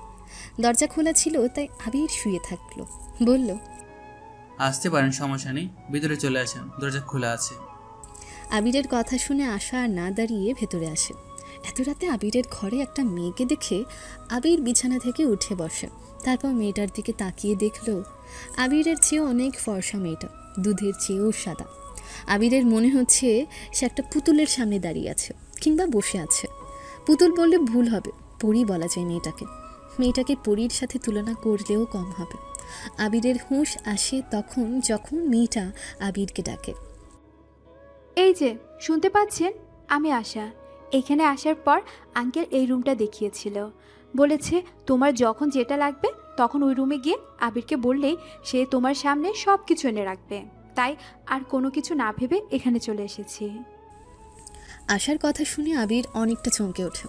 তারপর আশার দিকে তাকিয়ে বলে উঠল, হ্যাঁ, বাবা আমাকে বলেছে যখন যেটা চাই তোমার, সেটা যেন তোমার চাওয়ার আগে তোমার সামনে এনে রাখি। তুমি ভাবির বোন, প্রথমে তোমার চিনতে পারিনি, আর আগে কখনো দেখিও নি, আজকে বিয়েতেও দেখিনি তোমায়। আপনি আমাকে বিয়েতে দেখার কথাও না, কারণ আমি আপুর কাছ থেকে সরিনি। বাহিরে অনেক পুরুষ মানুষ ছিল, সেই জন্য বাবা আমাকে দেয়নি বাহিরে আসার জন্য, আর আমারও ইচ্ছে ছিল না ওদের সামনে আসার। আশার কথা শুনে আবির অনেকটা অবাক হয়, কারণ এখানকার মেয়েদের মতো আশার এত একটা চাহিদা নেই। এখনকার মেয়েরা যেখানে কোনো মেলা হবে, অনুষ্ঠান হবে, সবার আগে থাকবে। এটা হাসি ঠাট্টা করার জন্য, কিন্তু আশা তার নিজের বোনের বিয়েতেও ঘর থেকে বের হয়নি, শুধু পুরুষ মানুষের জন্য। বাহ, তুমি তো খুব ভালো। এখন কি তোমার কোনো কিছু লাগবে? দরকার হলে আমাকে বলতে পারো, আমি তোমাকে এনে দেওয়ার চেষ্টা করছি। আমাকে যে রুমে দেওয়া হয়েছে ওই রুমে অনেক মেয়ে, বুঝেছেন? সেই জন্য আমি ওখানে ঘুমাতে পারছি না। আমি রাতে না ঘুমালে আমার মাথা ব্যথা উঠে যায়, আর আমি কারোর সাথে বেড শেয়ারও করতে পারি না। আর এখানে অনেক মানুষ, এই জন্য আপনার কাছে এসেছি। আবার একা একা থাকতে পারি না। আমি আগে আপুর সাথে থেকেছি, আর আপু কোথাও গেলে আম্মুর সাথে এসে থেকেছি, কিন্তু আজকে কোথায় থাকবো সেটা বুঝতে পারছি না। তাহলে এখন আমি কি করতে পারি আমাকে বলেন, আমি আমার সর্বোচ্চটা দিয়ে চেষ্টা করব। এখন আমাকে একটু ঘুমানোর মতো জায়গা করে দিন, তাহলেই হবে। বাড়িতে তো এত রাতে সবাই ঘুমিয়ে পড়েছে, আপনি আমার কাজিন যারা আছে ওদের সাথে থাকতে পারবেন না? না, ওরা অনেক নাক ডাকে, তার জন্য আমি ভয় পাই, আর ওরা গায়ের মধ্যে হাত দেয়, সেটা আমি নিতে পারি না। তাহলে তো আর এখন আমাদের বাড়িতে আর কোনো খালি রুম নেই, আপনি এক কাজ করুন, আপনি আমার রুমে থাকুন, আমি না হয় এখান থেকে চলে যাচ্ছি বাইরে, একটা ব্যবস্থা করে নেব আমার বন্ধুদের বাড়িতে। আবিরের কথার পরিবর্তে আশা মিনমিন করে বলে উঠল, আমি একা রুমে থাকতে পারি না। আমি অনেক ভয় পাই ভূত পেতনিকে। যদি ওরা আসে রাতে, তখন তো আমি মরেই যাব একেবারে। আবির হাসবে না কাঁদবে কি এখন বুঝতে পারছে না। এই মেয়ের জন্য আবির তার নিজের রুম ছেড়ে দিচ্ছে, তারপরও এই মেয়ের নাকি একা থাকতে ভয় হয়। এবার আবির আশার দিকে তাকিয়ে বলল, তাহলে বলুন এখন আমি আপনার জন্য কি করতে পারি? আপনার যদি এই খালি রুমের মধ্যেও থাকতে অসুবিধা হয়, তাহলে আমি আর কি করব বলেন? আপনি কোথায় যাবেন এত রাতে? কোথায় থাকবেন আপনি? আমাকে নিয়ে চিন্তা করতে হবে না, আমি না হয় আমার কোনো এক বন্ধুকে ফোন করে ম্যানেজ করে নিব, কিন্তু আপনার জন্য কি করতে পারি সেটা বলুন। আপনার কোথাও যাওয়া লাগবে না। আপনি না হয় বেডে ঘুমান, আমি সোফায় ঘুমাচ্ছি, তাহলেই হলো। আমার ঘুম হবে আর রাতও ভয় পাবো না। আশার কথা শুনে আবির হাসবে নাকি কাঁদবে সে বুঝতে পারে না, কারণ ওরা দুজনেই প্রাপ্তবয়স্ক ছেলে মেয়ে। তারপরেও আশা এটা কি করে বলেছে? এই কথা শুনে আবির আশাকে বলে উঠল, তোমার কি আমাদের সমস্যা হয়েছে? তুমি কি বলতেছো বুঝতে পারতেছো? তুমি বাড়ির কেউ যদি জানতে পারে যে আমরা এক রুমে ছিলাম, তাহলে কি হবে তোমার ধারণার বাইরে। হয়তো আমরা জানবো শুধু আমাদের মাঝে কোনো কিছু হয়নি, কিন্তু ফ্যামিলি ঠিকই বুঝবে। আরে এসব নিয়ে আপনাকে ভাবতে হবে না। আমি আঙ্কেল আন্টিকে বুঝিয়ে বলবো কালকে সকালে। এখন তো ওরা ঘুমিয়ে গিয়েছে, আর আপনি তো বিছানায় থাকবেন আর আমি সোফায় থাকবো, তাই না? এটা নিয়ে আর কোনো কিছু ভাবতেও হবে না। না না, এই কথা শোনার মতো না, বুঝেছো তুমি? এইখানে থাকো, আমি বাইরে চলে যাচ্ছি। এখানে থাকলে তোমারও ক্ষতি আমারও ক্ষতি। বাইরে একটা মানুষ যদি জানতে পারে যে আমরা দুজন এক রুমে ছিলাম, তাহলে কিন্তু তোমার জন্য এটা অনেক বড় একটা চ্যালেঞ্জ হয়ে দাঁড়াবে। আমার জন্য কিছুই হবে না, কিন্তু তোমার অনেক কিছুই হবে। এর জন্য আমি না করতেছি। আপনার এত কিছু ভাবতে হবে না, আমি যা বলেছি তা করেন, নয়তো সকালবেলা আঙ্কেলের কাছে বিচার দিব আপনি আমাকে রাতের বেলা ভূতের ভয় পাইয়েছেন। আশার কথা শুনে আবির এবার অনেকটা ঘাবড়েছে। তার বাবা যদি এসব কিছু শুনতে পারে আর আশা এসব বলে, তাহলে তার বাবাও নির্ঘাত তাকে পেটাতেও পারে। আবির যখন এসব কিছু ভাবতে থাকে, ঠিক তখনই আশা আবারও বলে উঠল, এখানে এত কিছু ভাবার নেই। শুনুন, আপনারও ঘুম হবে রাতে, আমারও ঘুম হবে। আমার ঘুমটা একটু বেশি ইম্পর্ট্যান্ট, কারণ আমি যদি রাতের বেলা ঘুমাতে না পারি, দিনের বেলা মাথা ব্যথা করে প্রচণ্ড। দয়া করে বলতেছি, আপনি এখান থেকে যাবেন না। আমি ভূতের ভয় পাই অনেক। মাঝরাতে যদি ঘুম ভেঙে যায়, তখন আমি স্ট্রোক করতে পারি ভয়ে। আচ্ছা ঠিক আছে, যা বলার কালকে সকালবেলা আপনি বলবেন বাবাকে রাতের বেলা এই রুমে ছিলেন। আচ্ছা ঠিক আছে, এটা নিয়ে আপনাকে এত ভয় পেতে হবে না। এখন শুয়ে পড়ুন, আমার ঘুম দরকার, অনেক রাত হয়ে গিয়েছে। ঘুমাতে হবে না, আমি সোফায় ঘুমাচ্ছি, আপনি গিয়ে খাটে ঘুমান। সমস্যা নেই, আপনার রুম আপনার বাড়ি। এখন আপনি যদি সোফায় ঘুমান, এটা খারাপ দেখাচ্ছে। আমি এসে এমনিতেই আপনাকে অনেক বিপদে ফেলেছি, আর বিপদে ফেলতে চাই না। আপনি বিছানার মধ্যে শান্তিতে ঘুমান, আমার সোফাতে হয়ে যাবে। আমি তো ছোটো মোটো একটা মানুষ। তুমি আমাদের বাড়ির মেহমান, তোমাকে সোফায় ঘুমাতে দেওয়া যাবে না। আর আমার সোফায় ঘুমিয়ে অভ্যাস আছে, আমি প্রায় সময় বিছানা রেখে সোফার মধ্যেই ঘুমাই। তাই আর কোনো কিছু না বলার আগে বিছানা ঘুমিয়ে পড়ো। তোমার জন্য ঘুমটা অনেক জরুরি, তুমি বলছো। আশা আর কোনো কিছু বলতে যাবে, আবির হাত দিয়ে নিষেধ করে দেয় যেন আর কোনো কিছু না বলতে। তারপর আশা আর কোনো কিছু না বলে সেখান থেকে চলে যায় বিছানার মধ্যে গিয়ে কাঁথাটা টেনে নিয়ে শুয়ে পড়ে। সারা রাত দুজন দুজনের মতো ঘুমিয়ে থাকে। আবির সোফার মধ্যে ঘুমিয়ে পড়ে আর আশা বিছানায়। সকালবেলা যখন আবিরের বাবা আবিরকে ডাকতে আসে আবিরের রুমে, তখনই এসে পরিস্থিতি দেখতে পায়। রাতে ঘুমানোর সময় আবির আর দরজাটা বন্ধ করেনি, কারণ যেহেতু ওরা দুজন রুমের মধ্যে আছে সেজন্য আর দরজাটা বন্ধ করেনি। মানুষ উল্টোপাল্টা ভাববে দরজা বন্ধ করলে সেজন্য, আর তাই দরজাটা খুলে ওরা দুজন ঘুমিয়ে পড়েছিল। আবিরের বাবা আবিরের রুম থেকে বের হয়ে গিয়ে সোজা তার বন্ধুকে ফোন করে এখানে আসতে বলে। আবিরের বাবার বন্ধু অনেকটা ভয় পায় তার মেয়ে কোনো ভুল করলো যার জন্য এভাবে ডেকে নিয়ে যাচ্ছে কিনা। ভদ্রলোক ওদের বাড়িতে আর লেট না করে সকাল সকাল বেয়াই বাড়িতে চলে আসে। আগে বন্ধু ছিল, এখন বন্ধু থেকে বেয়াই হয়েছে। উনি সকালবেলা এসে আবিরের বাবার সামনে দাঁড়িয়ে বলল, কি হয়েছে বন্ধু, এত সকাল সকাল এত আর্জেন্টভাবে তলব করলি? কোনো এমার্জেন্সি বিষয়? দোস্ত, আমি প্রথমেই তোর কাছে ক্ষমা চাচ্ছি। আমি ভীষণ লজ্জিত তোর কাছে। আমি কখনো আশা করিনি আমার দ্বারা এমন কিছু হবে তোর। এখন হ্যাংলামি না করে কি হয়েছে সেটা বল। তুই এভাবে ক্ষমা চাচ্ছিস কেন আমার কাছে? কি হয়েছে আগে সেটা বল, মেয়েদের মতো ঢং না করে। তারপর আবিরের বাবা একে একে সব কিছু খুলে বলে। ওখানে ওদেরকে এক রুমে দেখে এসেছে ঘুমোচ্ছে, তারপর আর কোনো কিছু না বলে তার বন্ধুর দিকে তাকায়। দোস্ত, আমাকে ক্ষমা করে দিস। আমি তোর মান সম্মান রাখতে পারিনি, তার জন্য আমি লজ্জিত। আমাকে তুই যা শাস্তি দিবি আমি সব মাথা পেতে নিব। আবিরের বাবা তার বন্ধুর কাছে তার দুইটা হাত জোর করে কথাগুলো বলল। তার বন্ধু হাত দুটো শক্ত করে চেপে ধরে বলল, তুই কিন্তু এখন আমার হাতে থাপ্পড় খাবি কিন্তু। তোকে আমি কোনো কিছু বলেছি? তাহলে তুই এখন এমন মেয়েদের মতো এমন করতেছিস কেন? ওরা যা করেছে এখন কি করা যায় সেটা বল। আমি কিছু বুঝতে পারছি না এখন আমার কি করা দরকার। তুই যা ভালো মনে করিস তার শাস্তি দিয়ে সব তোর হাতে দিয়ে যা, আমি কিছু বলবো না। এখন আর কি কোনো কিছু বলে কি হবে? যা হওয়ার তা তো হয়েই গিয়েছে, তাই না? এখন বরং ওদেরকে বিয়ে দিয়ে দেওয়া উত্তম মনে করি আমি। তুই কি বলিস? তুই যদি এটা ভেবে থাকিস তাহলে আমি কখনো না করব না, কারণ ওরা যেহেতু এই ভুলটা করেছে, ওদের একমাত্র শাস্তি ওদের বিয়ে। তারপর ওরা এই ভুলটা করেছে, তার জন্য কি শাস্তি দিবি সেটা, এটাই বেস্ট হবে। আগে ওদেরকে বিয়ে দিয়ে তারপর ওদেরকে শাস্তি দেওয়া দরকার। সকাল 9টার সময় যখন আবির ঘুম থেকে ওঠে, ঠিক তখনই আবির তার বিছানার মধ্যে আশাকে শুয়ে থাকতে দেখে তাড়াতাড়ি করে বিছানা থেকে আশাকে ডেকে তোলে। এই আশা, তাড়াতাড়ি ঘুম থেকে ওঠো, অনেক সকাল হয়ে গিয়েছে, বাইরের মানুষ হয়তো জেগে গিয়েছে। আশা ঘুমের চোখে আবিরের দিকে তাকিয়ে বলে, কয়টা বাজতেছে আর আপনি আমাকে এতক্ষণে ডাকতেছেন কেন? আজকে আমার ফজরের নামাজ পড়া হয়নি। 9টার উপর বাজতেছে, তাড়াতাড়ি ঘুম থেকে ওঠো। বাড়িতে হয়তো সকলে উঠে গিয়েছে, যদি কেউ দেখে ফেলে তাহলে কেলেঙ্কারি হয়ে যাবে। তারপর আশার কোনো কিছু না বলে সেখান থেকে উঠে আবিরের রুম থেকে বেরিয়ে নিচে আসে। নিচে আসার পর তার বাবার সাথে একজন বৃদ্ধ লোককে দেখতে পায়। কালকে যে লোকটা ভাবি এবং ভাইয়ের বিয়ে পড়িয়েছিল সেই লোকটাকে। আশা তার বাবার পাশে গিয়ে দাঁড়িয়ে বলল, আরে বাবা, তুমি এখানে কখন এসেছো? আমাকে তো বলনি তুমি আজকে আসবে এখানে।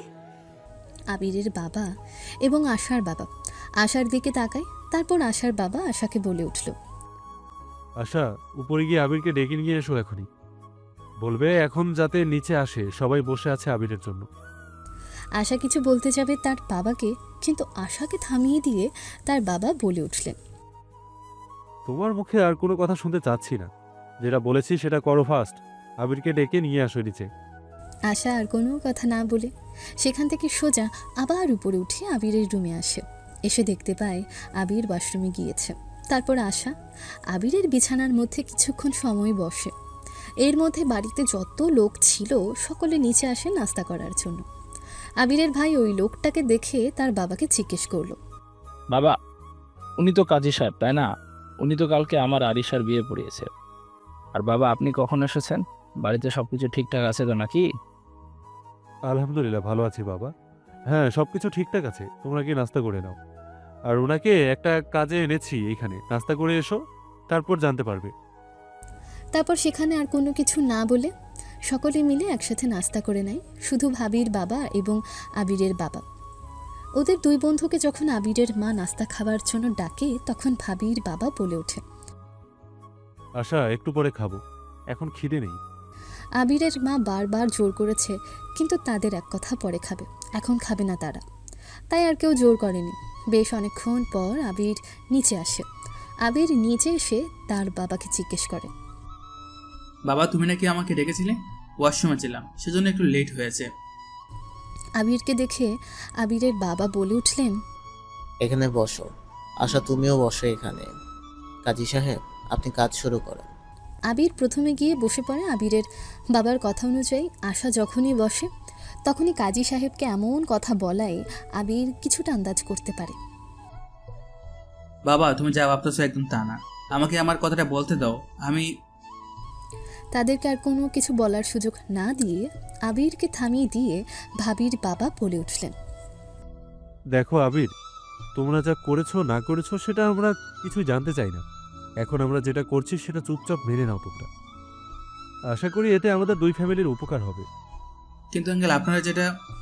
আবির পুরো কথা শেষ করার আগেই আবিরের বাবা ওখান থেকে উঠে এসে আবিরকে চড়ে কষিয়ে থাপ্পড় মেরে বলে, শুনতে পাসনি আমি কি বলেছি? একটা কথাও বলবি না। আমরা যা করতেছি চুপচাপ দেখে যা।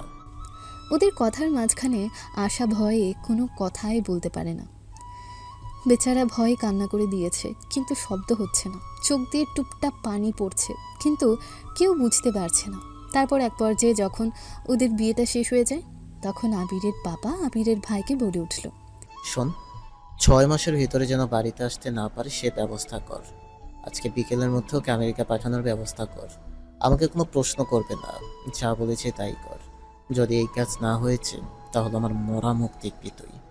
আর তুই আবির গত 6 মাসের ভেতরে আমার সামনে আসবি না, তোর মুখটা আমি দেখতে চাই না। এটা বলে সেখান থেকে উঠে চলে যায় আবিরের বাবা। আবিরের বাবার পিছু পিছু আশার বাবাও চলে যায়। এতক্ষণে বাড়ির সকলে জেনে গিয়েছে ওরা কিসের জন্য এটা করেছে। তখন আবিরের মা আবিরের দিকে তাকিয়ে বলল, আবির, আমি তোকে জিজ্ঞেস করেছি তুই কি কালকে রাতে এমন কিছু করেছিস যার জন্য তোদেরকে বিয়ে দিয়েছে? মা, আমরা কালকে রাতে এক রুমে ছিলাম, এটা আমি না করবো না, কারণ ও ভয় পাচ্ছিল একা ঘুমাতে। আর ওর নাকি মানুষের সাথে ঘুম হয় না, সেজন্য ও বিছানায় ঘুমিয়েছে, আমি সোফার মধ্যে ঘুমিয়েছিলাম। এবং রাতে আমি দরজাটা পর্যন্ত খোলা রেখেছি, যেন কেউ উল্টাপাল্টা কোনো কিছু ভাবতে না পারে। সকালে হয়তো বাবা গিয়েছে দরজা খুলে আমাদেরকে দেখি এক রুমের মধ্যে ঘুমাচ্ছি, সেজন্য অন্য কিছু ভেবে বিয়ে পড়ে দিয়েছে। আমার বিশ্বাস তুই এমন কিছুই করিসনি যার জন্য ওরা এই ভুল পদক্ষেপটা নিয়েছে। কিন্তু এখন শোন, যা কিছুই হয়ে যাক না কেন, আশা তোর ওয়াইফ, ওর সাথে ভালো ব্যবহার করবি। কিন্তু মেয়েটা বড্ড ছোট, ওকে দেখে শুনে রাখবি। আমি বিশ্বাস করি তোকে, তুই এমন কিছুই করবি না। আর আমার বিশ্বাসটাই সত্যি হয়েছে। আমারও তো তোর উপরে বিশ্বাস ছিল এমন কিছু করবি না, কিন্তু ভাই আপাতত 6 মাসের জন্য তুই বাড়ির বাইরে যা। এখন আমেরিকা গিয়ে থেকে ঘুরে ফিরে থেকে আসো, ওখানে সব খরচ তো বাবা নিজে পাঠাবে। শুধু বাবার রাগটা কমে গেলে তারপর আবার ফিরে আসবি। তোকে বাবা যা বলেছে তুই তা কর পারলে। এখন এই বাড়ি থেকে বের হয়ে যাচ্ছি, তুই রাতের মধ্যে আমার টিকিটের ব্যবস্থা কর, যেন আমি বাংলাদেশ থেকে বের হয়ে যেতে পারি। আবিরের কথা শুনে আশা অনেকটা আঘাত পায় বুকের মধ্যে। কোথাও একটা চিনচিনে ব্যথা করছে আবিরের কথা শুনে। আবির চলে যাবে ওর থেকে দূরে। 20 দিন আগে আবিরকে দেখেছিল আশা, ওদের বাড়িতে গিয়েছিল আবির ওর বোনকে কোনো কিছু একটা দিয়ে আসতে। তখনই আবিরকে দেখে খুব বাজেভাবে আসক্ত হয়েছে আবিরের মায়ায়। তাই তো কালকে রাতে আবিরকে বিশ্বাস করে একমাত্র শুধু আবিরের রুমে গিয়েছে থাকার জন্য। সকাল গড়িয়ে দুপুর গড়িয়ে বিকেল হতে চলল, বাড়ি থেকে বের হয়ে গিয়েছে আবির। সাথে আবিরের ভাই, সে নিজেও আছে। আবির, যাওয়ার আগে অন্তত মার সাথে ফ্যামিলির সাথে একবার মিট করে যা। আবার কতগুলো দিন পরে আসবি বাড়িতে। তুই ছেলে হয়ে যে এতটা ভেঙে পড়তেছিস, তাহলে একবার আসার কথা চিন্তা কর। মেয়েটার উপর দিয়ে কি যাচ্ছে, তুই বরং যাওয়ার আগে একবার মেয়েটাকে বলে যা।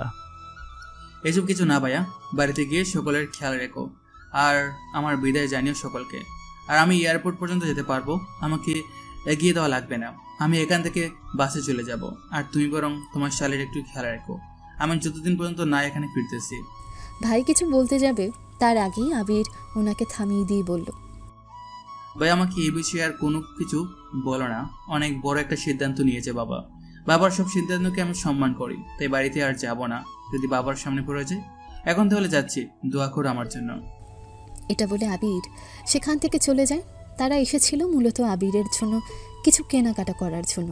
তারপর সেখান থেকে শপিং মল থেকে বের হয়ে আবির একটা বাসে উঠে চলে যায়। যতক্ষণ পর্যন্ত বাসটা দেখা যায় ততক্ষণ পর্যন্ত আবিরের ভাই তাকিয়ে থাকে। বাসটা চোখের সামনে থেকে চলে যাওয়ার পর আবিরের ভাই গাড়িতে উঠে গাড়ি চালিয়ে চলে আসে বাড়িতে। আবির কোথায় রে? আবিরকে ফোন দেওয়া হয়েছে, আবির ফোন তুলছে না কেন? আবির চলে গিয়েছে, ওর সাথে আর কখনো দেখা হবে না। তোমাদেরকে বিদায় জানিয়ে চলে গেছে, বলেছে তোমাদেরকে বলার জন্য। ওর জন্য দোয়া করা ছাড়া আর কোনো কিছুই নেই। আবিরের ভাইয়ের কথা শুনে আবিরের মায়ের চোখে কয়েক ফোঁটা পানি গড়িয়ে পড়ে। আর ওইদিকে আশা আস্তে আস্তে মাটিতে লুটিয়ে পড়ে। আশাকে এভাবে পড়ে যেতে দেখে তার বোন দৌড়ে এসে আশাকে ধরে নেয়। তাড়াতাড়ি করে ওকে ধরে নিয়ে রুমের মধ্যে নিয়ে বিছানায় শুয়ে ডক্টরকে কল। ডক্টর, কি হয়েছে আমার বোনের? ওইভাবে লুটিয়ে কেন পড়লো? হয়তো কোনো কিছু নিয়ে একটু বেশি কষ্ট পেয়েছে, সেই জন্য অজ্ঞান হয়ে গিয়েছে। ইঞ্জেকশন দিয়ে দেওয়া হয়েছে, 2 ঘন্টা পর আশা করি সজাগ হয়ে যাবে। আর হ্যাঁ, ওকে কিন্তু চিন্তামুক্ত রাখবেন, কোনো কিছু নিয়ে যেন কষ্ট না পায়, এই দিকে ভালো করে খেয়াল রাখবেন। ও কি নিয়ে এত চিন্তা করবে যার জন্য ওর এতটা ক্ষতি হতে পারে? যখন একটা মানুষ নিজের অনেক প্রিয় কোনো জিনিসকে হারিয়ে ফেলে তখন এইরকম কিছু দেখা গেছে। আপনার বোনের ক্ষেত্রেও হয়তো এইরকম কোনো কিছু ঘটেছে যার জন্য এমন সিচুয়েশন ক্রিয়েট হয়েছে। তবে আমি এটা শিওর দিয়ে বলতে পারি না, আমি শুধু আন্দাজ করেছি যে এরকম কোনো কিছু হতে পারে, কারণ এর আগেও অনেক পেশেন্ট দেখেছি এরকম। ডক্টরের কথা শুনে আরিশা হয়তো একটু একটু আন্দাজ করতে পারল। ডক্টর চলে যাওয়ার পর আরিশার মা সেখানে এসে আশার পাশে বসে, আর আরিশা আর আবিরের ভাই ওরা দুজনেই দুজনের রুমে যায়। রুমে যাওয়ার পর আরিশা বলে উঠল, আমার মনে হচ্ছে আশা আবিরকে ভালোবাসে আরও কিছুদিন আগে থেকে। তোমার মনে আছে তুমি ফুচকা দিয়ে পাঠিয়েছিলে আবিরকে আমাদের বাসায়? হ্যাঁ মনে আছে। তখন আমি আবিরের হাত থেকে ফুচকা নিয়েছিলাম আবিরকে দূর থেকে দেখেছিল আশা। এরপর থেকে আবিরের নামে এটা সেটা জিজ্ঞেস করতো, আবির কি করে, আবিরের পছন্দ, এসব কিছু সব সময় আমার কাছে জানতে চাইতো, কিন্তু আমি এই হিসেবে কখনো গুরুত্ব দেইনি। তাহলে এখন কি করে হবে? অসুস্থ হয়ে উঠলে তো আবারও এমন করবে আবিরের জন্য, তখন কি হবে? জানি না তখন কি হবে, কিন্তু কিন্তু আমার মনে হচ্ছে তখন ভয়াবহ কোনো একটা কিছু হবে। বেশ কয়েক ঘন্টা পর যাওয়ার পর আশা চোখ মেলে তাকায়।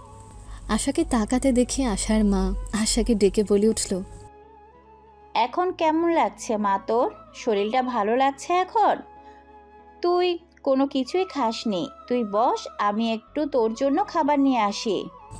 আশা তার মাকে আটকে দিয়ে বলে উঠল, মা আবির কোথায়? আবিরকে বলো আমার কাছে আসতে, আমি আবিরকে কোথাও যেতে দিব না, আমি ওকে ছাড়া থাকতে পারবো না। মা বিশ্বাস করো, কালকে রাতে আমি খাটের মধ্যে ছিলাম, আবির সোফায় ঘুমিয়েছিল, তুমি তো সবই জানো, আমি একা ঘুমাতে পারি না, আর কেউ শরীর টাচ করলে তখনও আমার ঘুম আসে না, সেই জন্য আমি খাটে ঘুমিয়েছিলাম আর আবির সোফার মধ্যে ঘুমিয়েছিল। আশার কথা শুনে আশার মাথায় আশার মা হাত বুলিয়ে বলে উঠল, এখন আর কোনো কিছু করার নেই মা, যা হওয়ার তো হয়ে গিয়েছে। এখন তোর বাবা তোর শ্বশুর যা বলে সব কিছুই মানতে হবে। এখন আবির কিছুদিন পর ফিরে আসবে, এখন এইগুলো নিয়ে টেনশন করিস না। এখন আবির আর আসতে পারবে না, কারণ এখন আবির চলে গিয়েছে অনেকটা দূরে আমাদের থেকে। তোমাদের যা ইচ্ছা তাই করো, আমাকে আমার আবির কাছে নিয়ে যাও, আমি আবিরকে ছাড়া থাকতে পারবো না। এটা বলে আবারও আশা কান্না করছে। তাকে ততক্ষণে বাড়ির প্রত্যেকটি সদস্য ওখানে চলে আসে। ততক্ষণে আবিরের বাবা এবং আশার বাবা ওনারাও বাড়িতে চলে এসেছে। আশার রুমে এসে এই অবস্থা শুনে তারপর আবিরের বাবা বলে উঠল, মামুনি চিন্তা করো না, ও কিছুদিন গেলেই ওকে ফিরিয়ে আনবো, এটা নিয়ে তোমাকে ভাবতে হবে না। তুমি একদম চিন্তা করবে না, আবির তোমার কাছে তোমারই থাকবে, ওকে কেউ নিতে পারবে না তোমার কাছ থেকে। বাবা, আবির প্লেনে উঠে গিয়েছে অলরেডি, ওকে কবে ফিরিয়ে আনবে? আবির নিজেও রাগ করে বেরিয়ে গেছে বাসা থেকে, ও যেটা করেনি তোমরা ওকে সে অপবাদ দিয়েছো, একবার ওর কথাটা শুনতে চাওনি তোমরা, সেজন্য আবির রাগ করে বাসা থেকে বেরিয়ে গেছে। আবিরের ভাইয়ের কথা শুনে তখন আর কেউ কোনো কিছু বলতে পারল না, কারণ সত্যি আবিরকে তখন কোনো কিছু বলার সুযোগ দেওয়া হয়নি। ওদের যা ভালো মনে হয়েছে তাই ওরা করে গিয়েছে, আবিরের সাথে মিথ্যে দোষারোপ করে গিয়েছে। তারপর একে একে সকলে মিলে আশাকে সান্ত্বনা দিয়ে ওই রুম থেকে বেরিয়ে যায়। সবাই চলে যাওয়ার পর আশা কাঁদতে কাঁদতে বলে, আমি যদি আপনার কাছে কালকে রাতে না আসতাম তাহলে হয়তো আপনাকে বাড়ি ছাড়া হতে হতো না। আমার জন্য সব কিছু হয়েছে, আমার জন্য আজকে আপনি বাড়ি ছাড়া। আপনাকে অন্তত নিজের সামনে দেখতে পেতাম। কালকে রাতে যদি ওইখানে না আসতাম, কথা দিচ্ছি সারা জীবন আপনার জন্য অপেক্ষা করব, আপনার জায়গায় আর কাউকে আসতে দেব না। দিন গিয়ে মাস গিয়ে বছর পেরিয়ে গেছে। আবির বাড়ি থেকে চলে গিয়েছে আজ 4 বছর হতে চলল, তবুও আবিরের কোনো খোঁজ নেই। বাড়ির কেউ এখনও পর্যন্ত আবিরকে খুঁজে বের করতে পারল না। আবিরের বাবা এবং ভাই ওরা আমেরিকা গিয়ে খোঁজ করেছে, কিন্তু আবিরের খোঁজ কেউ দিতে পারল না সেখানে। বাড়িতে সবাই ধারণা করছে আবির রাগ করে বাড়ি থেকে ওদের কাছ থেকে সম্পর্ক গুছিয়ে নিয়েছে। 4 বছরের মধ্যে একবারও ওদের সাথে ফোনে আলাপ হয়নি। একদিন রাতে যখন সকালের খাবার খাওয়া শেষ, সবাই যার যার রুমে গিয়ে শুয়ে পড়ে, তখন আশা ছাদে বসে ফোনের স্ক্রিনে তাকিয়ে দেখছিল একটা ছবি, যে ছবিটা আবিরের। ঠিক তখনই ওর ফোনে একটা বিদেশি নাম্বার থেকে কল আসে। আশা প্রথমে ভেবেছিল কেটে দেবে, কিন্তু তখনই নাম্বারটার নিচে চোখ যায়। নাম্বারটার নিচে লেখা আসছে অস্ট্রেলিয়া। তার মানে অস্ট্রেলিয়া থেকে কেউ ওকে ফোন করেছে। তারপর ফোনটা রিসিভ করে কানে দেয়। ওই পাশ থেকে প্রথমে কোনো শব্দ আসে না। আশা এদিকে হ্যালো হ্যালো করতে থাকে। আশার ভয়েস শুনে তখন ওই পাশ থেকে একটা কণ্ঠস্বর ভেসে আসলো। এখনো ওই মানুষটার জন্য অপেক্ষা করে যাচ্ছ, যে মানুষটার 4 বছর ধরে কোনো খোঁজ খবর নেই। সে আসবে কিনা এটাও জানো না। এই একটা মাত্র কথা শুনে আশা বুঝতে পারে এই কথাটা কে বলেছে। তখনই আশা জড়িয়ে কান্না করে বলে, খবরদার, আজকে যদি আপনি ফোন কেটে দিয়েছেন তাহলেই হবে। আপনি আগেও কতবার ফোন করেছেন, তার মানে সবসময় আপনি চুপ করে থাকতেন ফোন করে? এটা আপনিই ছিলেন। আজকে আপনাকে অনেক কথা বলার আছে। আপনি ফোন কাটবেন না দয়া করে, আপনার দুটো পায়ে পড়ি। কাটবো না জান, তোমার যত ইচ্ছা কথা বলতে পারো। তোমার কথা শোনার জন্যই আমি ফোন করেছি। আবিরের এমন সম্বোধন শুনে আশা কান্না করতে করতে বলল, আপনি কেন আমাকে এভাবে দূরে সরিয়ে রেখেছেন? সেই দিন আমার ভুল ছিল। আপনি এসে আমাকে বকুন, মারুন, কাটুন, যা ইচ্ছা করুন, তারপরও আমার কাছ থেকে এভাবে দূরে থাকার মানে কি? কেন আমাকে এভাবে শাস্তি দিচ্ছেন? বুঝতেছেন না?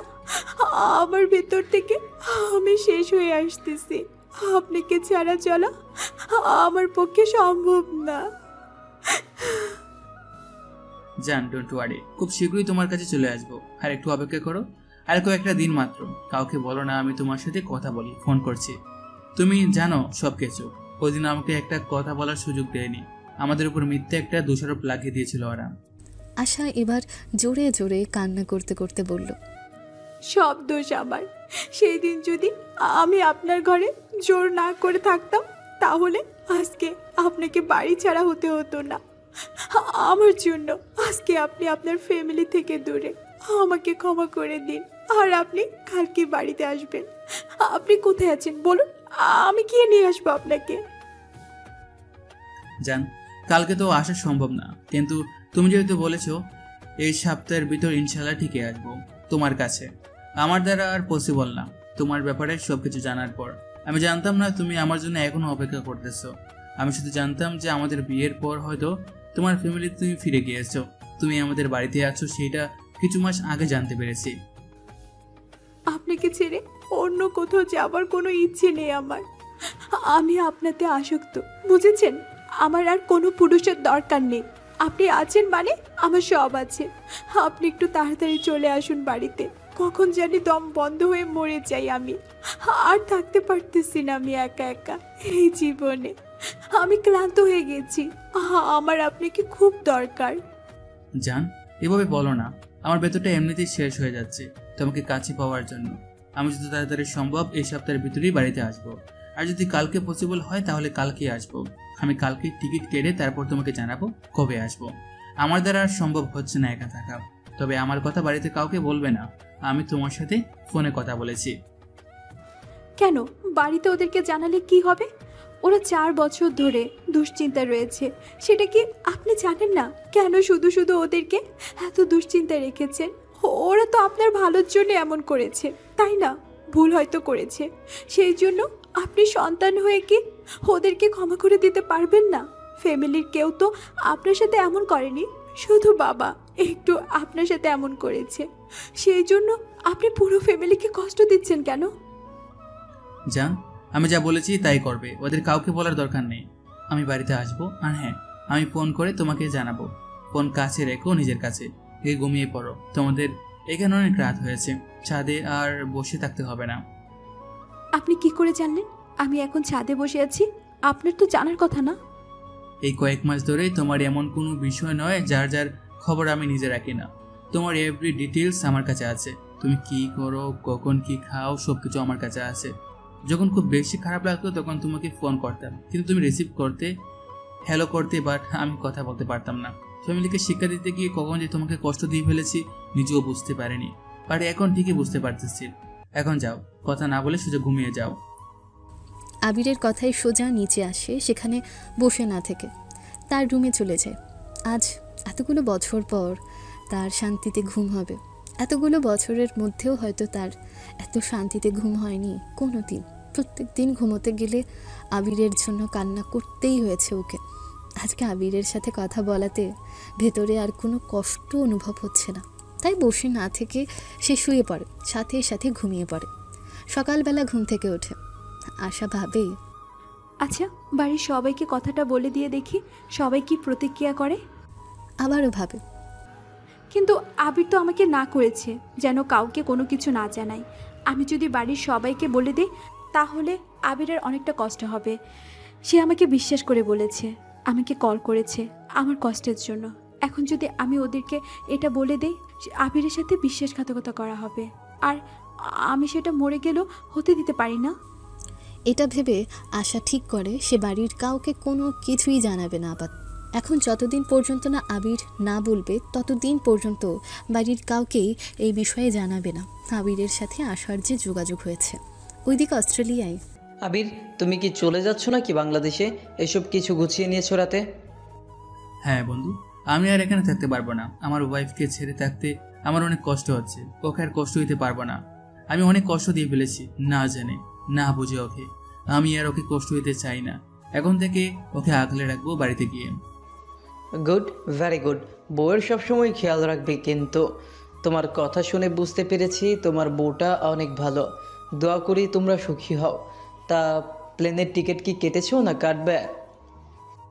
কেটে ফেলেছি। আজকে দুপুর 2টার সময় ফ্লাইট আমার সরাসরি বাংলাদেশে গিয়ে ল্যান্ড করবে।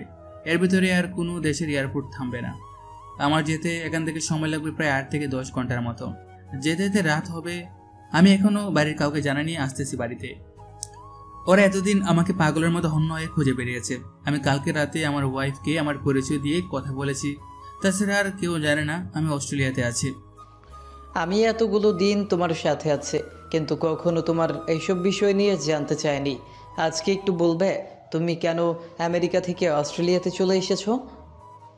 এডওয়ার্ডের কথা শুনে আবির বলে উঠল, এডওয়ার্ড তোমাকে যদি আমেরিকা এবং অস্ট্রেলিয়া দুটো দেশের মধ্যে একটা সাজেস্ট করতে বলে, যেটা সাজেস্ট করবে সেটাতে তোমাকে পাঠানো হবে সারা জীবনের জন্য কিংবা 6 মাসের জন্য, তাহলে তুমি কোন দেশটাকে সাজেস্ট করবে? অবশ্যই আমেরিকাকে, কারণ এমন কোনো মানুষ পৃথিবীতে নেই যারা আমেরিকাতে যেতে চায় না। সবারই স্বপ্ন আমেরিকা যাওয়ার, কিন্তু সকলে যেতে পারে না আমেরিকাতে। অনেকে টাকার অভাবে যেতে পারে না, অনেকে শিক্ষার অভাবে যেতে পারে না। আমাকে যদি সেই সুযোগটা দেওয়া হয় তবে আমি নির্দ্বিধায় আমেরিকাকে চয়েস করব। কিন্তু এইখানে এই কথা আসলো কোথা থেকে? আমরা তো অন্য একটা বিষয় নিয়ে কথা বলতেছি, তাই না? আমারও নিজের পছন্দের দেশ আমেরিকা, কানাডা। আমি যখন বাইরে ওই ভুল করছিলাম তখন বাইরের সবাই আমাকে বুঝেছিল, কিন্তু একমাত্র বাবা ছাড়া। উনি ওনার জেদের বসে আমাকে পাঠিয়ে দিয়েছিলেন ওই দিনই আমেরিকায়, এবং ওইটাই বলেছিলেন যে 6 মাস পরে আবার আমাকে বেক করতে, তার আগে আর বাংলাদেশে না ফিরতে। আমার একটা কথাও শুনেনি সেদিন, জানো? ওই দিন ভাইয়ের বিয়ের পরের দিন ছিল। বাড়িতে অনেক কাজিন ছিল, অনেক মেহমানরা ছিল। সবার সামনে আমাকে অপমান করা হয়েছিল। তারপরও আমি বাবার বিরুদ্ধে কোনো কিছু বলিনি। আমি চুপচাপ দেশ ছেড়ে চলে এসেছিলাম, কারণ বাবা বলেছিল 6 মাস পরে বাংলাদেশে যাওয়ার জন্য, আর আমি চেয়েছিলাম সারা জীবনের জন্য ওনার থেকে মুক্তি। কিন্তু আমি পারিনি, আমি ব্যর্থ। কিছুদিন আগে যখন জানতে পারি আমার ওয়াইফ এখনো আমার জন্য অপেক্ষা করতেছে আমার নিজের বাড়িতে, তখন থেকে আর নিজেকে ক্ষমা করতে পারিনি। আমি তো যেমনই হোক এখানে এসে বেঁচে গিয়েছি ওদের জামালের হাত থেকে। কিন্তু প্রতিনিয়ত আমার ওয়াইফকে সমাজের মানুষের কাছ থেকে কটু কথা শুনতে হবে। আজ হয়তো বাবা বেঁচে আছে, সেজন্য তেমনভাবে কেউ সুযোগ পাবে না, কিন্তু একদিন বাবা হয়তো আর থাকবে না। সবকিছু জানার পর আমি অনেকবার আমার ওয়াইফকে কল করেছি, কিন্তু কোনো কথা বলিনি লজ্জায়। কোন মুখ নিয়ে ওর সামনে কথা বলবো বলো? এই যে বিয়ের দিনে ওকে আমি ছেড়ে চলে এসেছিলাম, তারপর এই পর্যন্ত ফার্স্ট কথা হয়েছে কালকে রাতে। এডওয়ার্ড আবিরের প্রত্যেকটা কথা মন দিয়ে শুনল, তারপর বলে উঠল, আসলে আবির, তুমি কাজটা ঠিক করোনি। আমি জানি না ওই মেয়েটার উপর দিয়ে এখন কি যাচ্ছে। তোমার মতে ওই সময় ওই মেয়েটা অনেক ছোট ছিল, তাই না? ক্লাস 10-এ পড়তো তোমার বলা মতে। তাহলে মেয়েটার বয়স 16 কি 17 ছিল। অনেক ছোট ছিল মেয়েটা। এইটুকু বয়সে কত কিছু সহ্য করে তার হাজব্যান্ডের বাসায় পড়ে যাচ্ছে। মেয়েটা কতটা ভালোবাসে তোমাকে তুমি বুঝতে পারতেছো? কখনো ওই মেয়েটার হাত ছিল না। সবসময় নিজের কাছে আগলে রেখো। হ্যাঁ, দোয়া করো যেন সবসময় আমি ওকে আমার কাছে আগলে রাখতে পারি। আর হ্যাঁ, আমি আর লেট করব না, এখনই বের হয়ে যাব।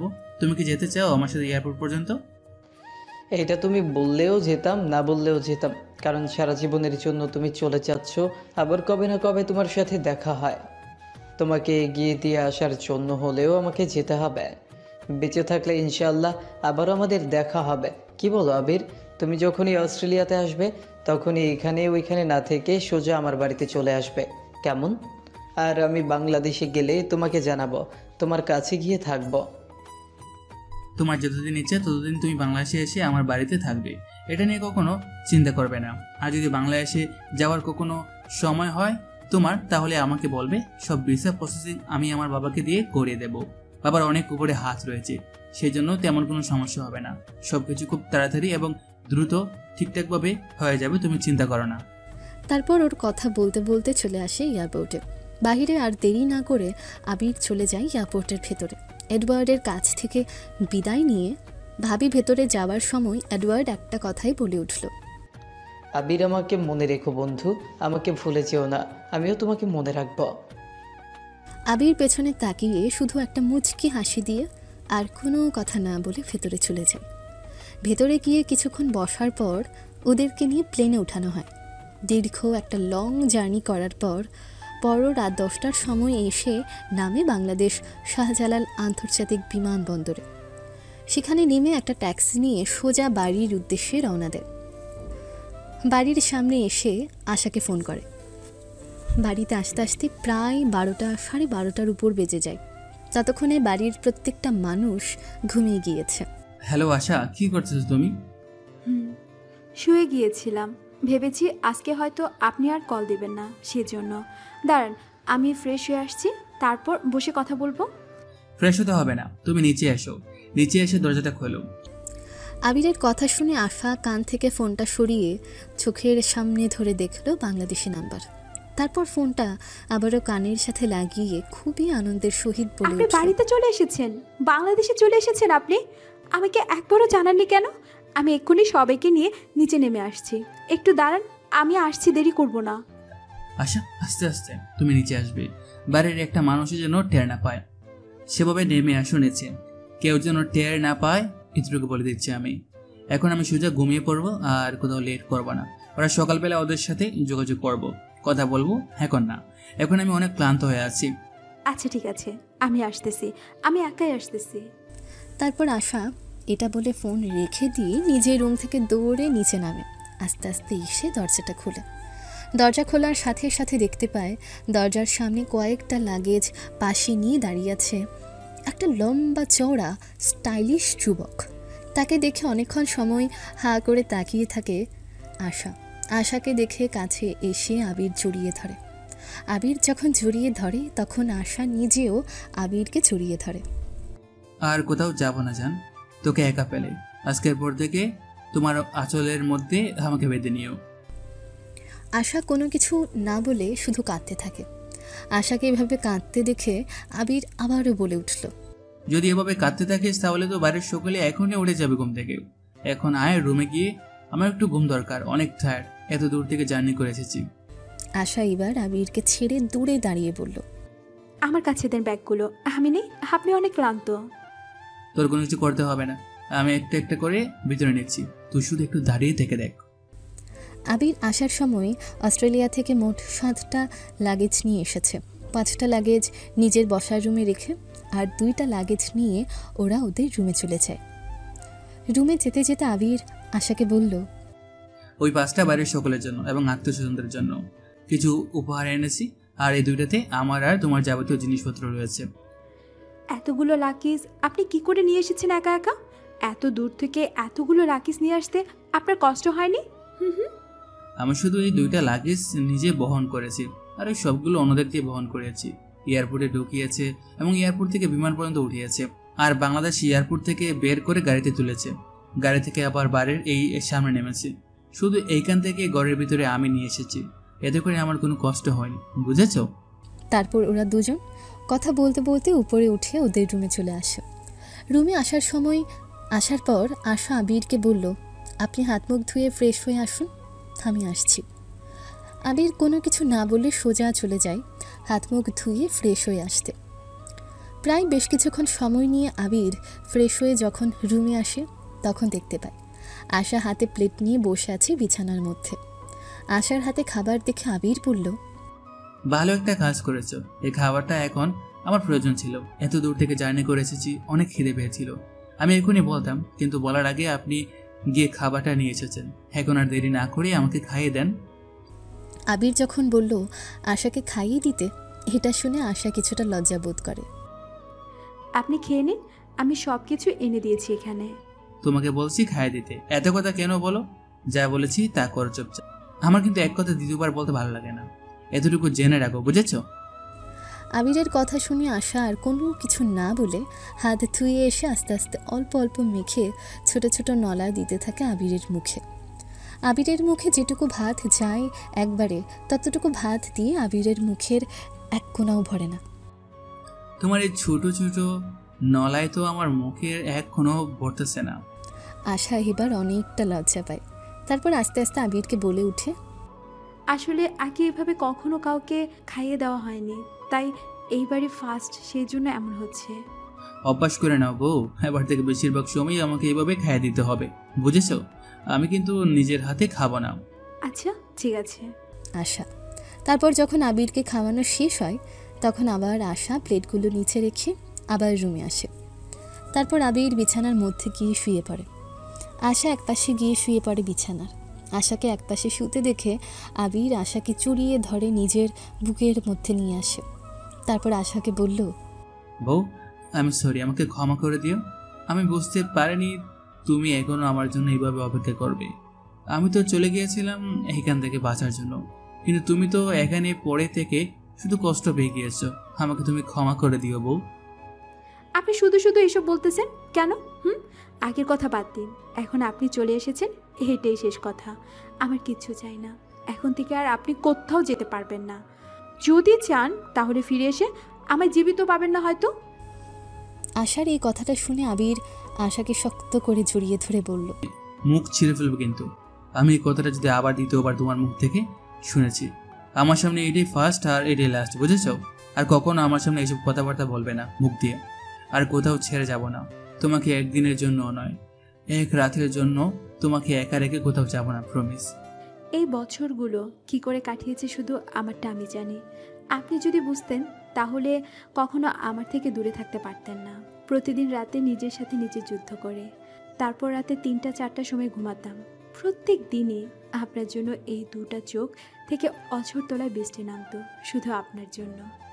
আজকের পর থেকে আর কখনো এমন হবে না জান, আজকে লাস্ট তোমার। এরপর থেকে তুমি শুধু খুশিতে কান্না করবে। এখন আর কথা না বলে ঘুমিয়ে পড়ো জান, রাত 1টা বাজতেছে, সকালবেলা আবার উঠতে হবে। হ্যাঁ, ঘুমাতে হবে সকালবেলা, আবার উঠে সকলকে চা দিতে হবে। আপনিও ঘুমিয়ে পড়ুন। তারপর এবার আশা নিজেও আবিরকে জড়িয়ে ধরে তারপর ঘুমিয়ে পড়ে। সারা রাত দুজনের ঘুমিয়ে একসাথে সকালবেলা যখন আশা আগে ঘুম থেকে ওঠে চলে যাচ্ছিল নিচে, তখনই বুঝতে পারে ওর চুলগুলো আবির মুখ দিয়ে চেপে রেখে ধরে রেখেছে। তারপর আস্তে আস্তে নিজের চুলগুলো সরিয়ে আবিরের কপালে হালকা করে চুমু খেয়ে রুম থেকে বেরিয়ে যায়। আশা চলে যাওয়ার পর আবির মনে মনে বলল, আমি আমার এই পাখিটাকে কষ্ট কি করে দিলাম? এতটা ভালোবাসতে পারে একটা মেয়ে একটা ছেলেকে, এটা হয়তো আমার পাখিটাকে না দেখলে বোঝা যেত না।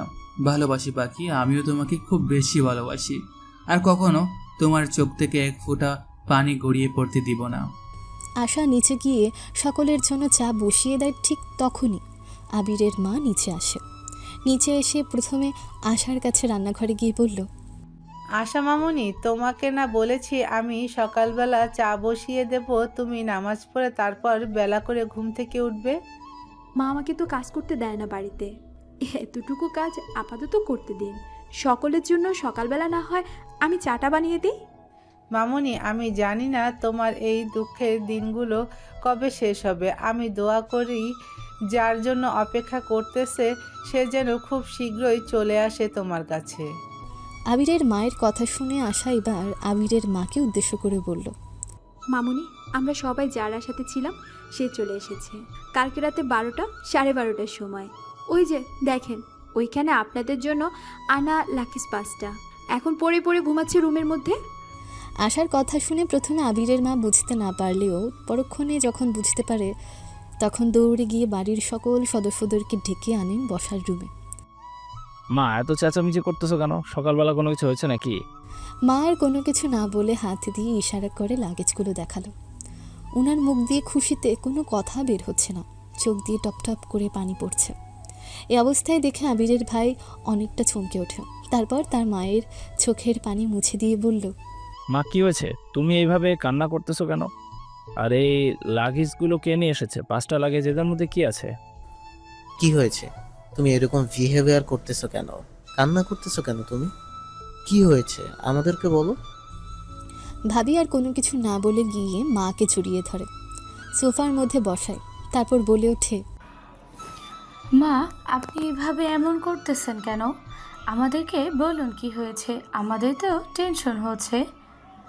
আর আশা, তুই কিছু বলতেছিস না কেন? কেন, মার কি হয়েছে? মা এমন করতেছে, কথা বলতেছে না কেন? তুই তো এখানেই ছিলি মায়ের কাছে, তাহলে বলছিস না কেন? এবার সবার কথার বিপরীতে মা মুখ খুলে বলল, ও চলে এসেছে কালকে রাতে। আমার ছেলে বাড়িতে ফিরছে এতদিন পর। আবিরের মায়ের এতটুকু কথাই যথেষ্ট ছিল সকলে বুঝতে পারে কার কথা বলছে। তারপর আবিরের বাবা বলে উঠলেন, কোথায় আছে আবির? এখনো কোথায়? ওকে দেখতে পাচ্ছি না কেন? আর এই লাগেজগুলো আবির নিয়ে এসেছে, তাই না? হ্যাঁ বাবা, উনি নিজেই নিয়ে এসেছেন। কালকে রাতে 12:30 কি 1টার দিকে এসেছে। বাড়িতে তাড়াতাড়ি ঘুমিয়ে গিয়েছে, এখনো ঘুমাচ্ছে। তোরা কি রাতে একসাথে ছিলিস? ভাবির কথা শুনে আশা আর কোনো কিছু বলতে পারে না লজ্জায়। আশা যখন চুপ করে থাকে তখন সবাই বুঝতে পারে যে ওরা রাতে একসাথেই ছিল। তাই সবাই আর কোনো কিছু না বলে ভাই বলে উঠল, আর দেরি না করে চলো, এখন যাওয়া যাক। ওকে গিয়ে ঘুম থেকে ডেকে তুলি, ও আমাদেরকে অনেক জ্বালিয়েছে। ও তো ঘুমোচ্ছে, এখন কি ওর ঘুম ভাঙাটা ঠিক হবে? অনেক ঘুমিয়েছে ও, আর ঘুমাতে হবে না। আমাদেরকে এভাবে টেনশনের মধ্যে রেখে ও তো বিন্দাস ঘুরে বেরিয়েছে ওদিকে। এখন কথা না বলে তোমাদের যদি ইচ্ছা হয় তাহলে চলো, আর নয়তো আমি যাচ্ছি। এটা বলে আবিরের ভাই উপরের দিকে যেতে নেয়। আবিরের ভাইয়ের পেছন পেছন বাড়ির প্রত্যেকটি সদস্য যেতে থাকে। আবিরের ভাই ওদের রুমে গিয়ে কোনো কিছু না বলে প্রথমে আবিরের উপর থেকে কমফোর্টারটা ফেলে তারপর চোখে পানি ঢেলে দিল। কি করতেছিস এসব? ও তো কাঁচা ঘুমের মধ্যে রয়েছে, ওকে এইভাবে জাগাচ্ছিস কেন? আস্তে আস্তে তো। চোখে পানি পড়াতে আবির তাড়াতাড়ি করে ঘুম থেকে উঠে পড়ে। আবির এতটাও গভীর ঘুমে ছিল না। আশা যখন যাওয়ার সময় ওকে চুমু দিয়ে গিয়েছিল তখন থেকে ওর ঘুম পুরোপুরি ভেঙে গিয়েছিল, শুধু চোখটা বন্ধ করে শুয়েছিল বিছানায়। ভাই পানি দেওয়াতে আবির বিছানা থেকে শোয়া থেকে উঠে বসে। সবাইকে দেখে আবির জিজ্ঞেস করলো, কেমন আছো তোমরা? মা, বাবা, ভাই, ভাবি, তোমাদেরকে একটানে জিজ্ঞেস করে ফেললাম, এখন তোমরা উত্তর দাও আমাকে। আর হ্যাঁ, অতীত টেনে আনবে না কিন্তু, বুঝেছো? তুই কি আমাদেরকে কখনো শান্তিতে থাকতে দিবি না? তোকে আমি শপিং মলের সামনে থেকে সেই যে ছিলাম, তারপর থেকে আর তুই ওখানে গিয়ে একটা ফোন করিসনি। আর এই এতগুলো বছর হয়ে গিয়েছে, তার মধ্যে একবারও বাড়িতে কল দিয়ে জানাসনি তুই কোথায় আছিস, কি করে আছিস। তোকে আমেরিকা পাঠিয়েছিলাম, তারপর তুই আমেরিকা থেকে কোথায় হাওয়া হয়ে গিয়েছি। আমেরিকাতে তন্ন তন্ন করে তোকে খোঁজা হয়েছে, কিন্তু তোকে কোথাও পাওয়া যায়নি। আমাকে কি করে পাবে তোমরা? আমি তো অস্ট্রেলিয়া চলে গিয়েছিলাম তার কিছুদিনের মধ্যেই। তোমরা বলেছিলে যেন 6 মাসের আগে না আসি বাড়িতে তোমাদের সামনে, আর আমি চেয়েছিলাম সারা জীবনের জন্য বাড়িতে না আসতে। কিন্তু কি আর করবো বলো, শেষমেশ নিজের বউটার জন্য আসতে হলো। মা এবার কাঁদতে কাঁদতে আবিরকে ছড়িয়ে ধরে বলল, বাবা, তুই এইসব কি বলতেছিস? আমি তোর ভাই, এগুলা তো কখনোই বিশ্বাস করিনি যে তোর দ্বারা এমন কিছু হবে। আমরা তো সবসময় তোর কাছে ছিলাম, তাহলে তুই কেন আমাদেরকে এভাবে কষ্ট দিলি? একবারও কি তোর মনে হলো না আমাদের কথা? মা, তোমাদের কথা সবসময় মনে পড়েছে, কিন্তু কি করব বলো। নিজের জিদের কারণে চলে গিয়েছিলাম অস্ট্রেলিয়া, ভেবেছিলাম আর কখনো তোমাদের সাথে যোগাযোগ করব না। কিন্তু দেখো পরিস্থিতি আমাকে কোথায় নিয়ে এসেছে। শেষ পর্যন্ত আমার শেষ ঠিকানা এইখানেই। তুমি যেই দিন চলে গিয়েছিলে সেদিন আশার কি অবস্থা হয়েছিল তুমি জানো? তোমার যাওয়ার কথা শুনে সে অজ্ঞান হয়ে গিয়েছিল। যখন ডক্টর এসে বলল সে অজ্ঞান হয়ে গিয়েছে, কারণটা ছিল তার প্রিয় কিছু জিনিস নিজের কাছ থেকে হারিয়ে যাওয়া। ভাবি আমি সব কিছুই জানি, বুঝেছেন?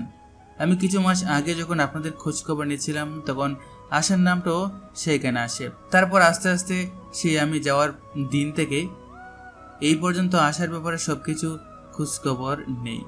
কালকের আগের দিন রাতে আশার সাথে আমার কথা হয়েছিল ফোনে। ও বলেছিল আমাকে কালকে চলে আসার জন্য। আমার ইচ্ছে ছিল আরও কয়েকদিন পরে আসার, কিন্তু ওর কথা শোনার জন্য আমি কালকে চলে আসি।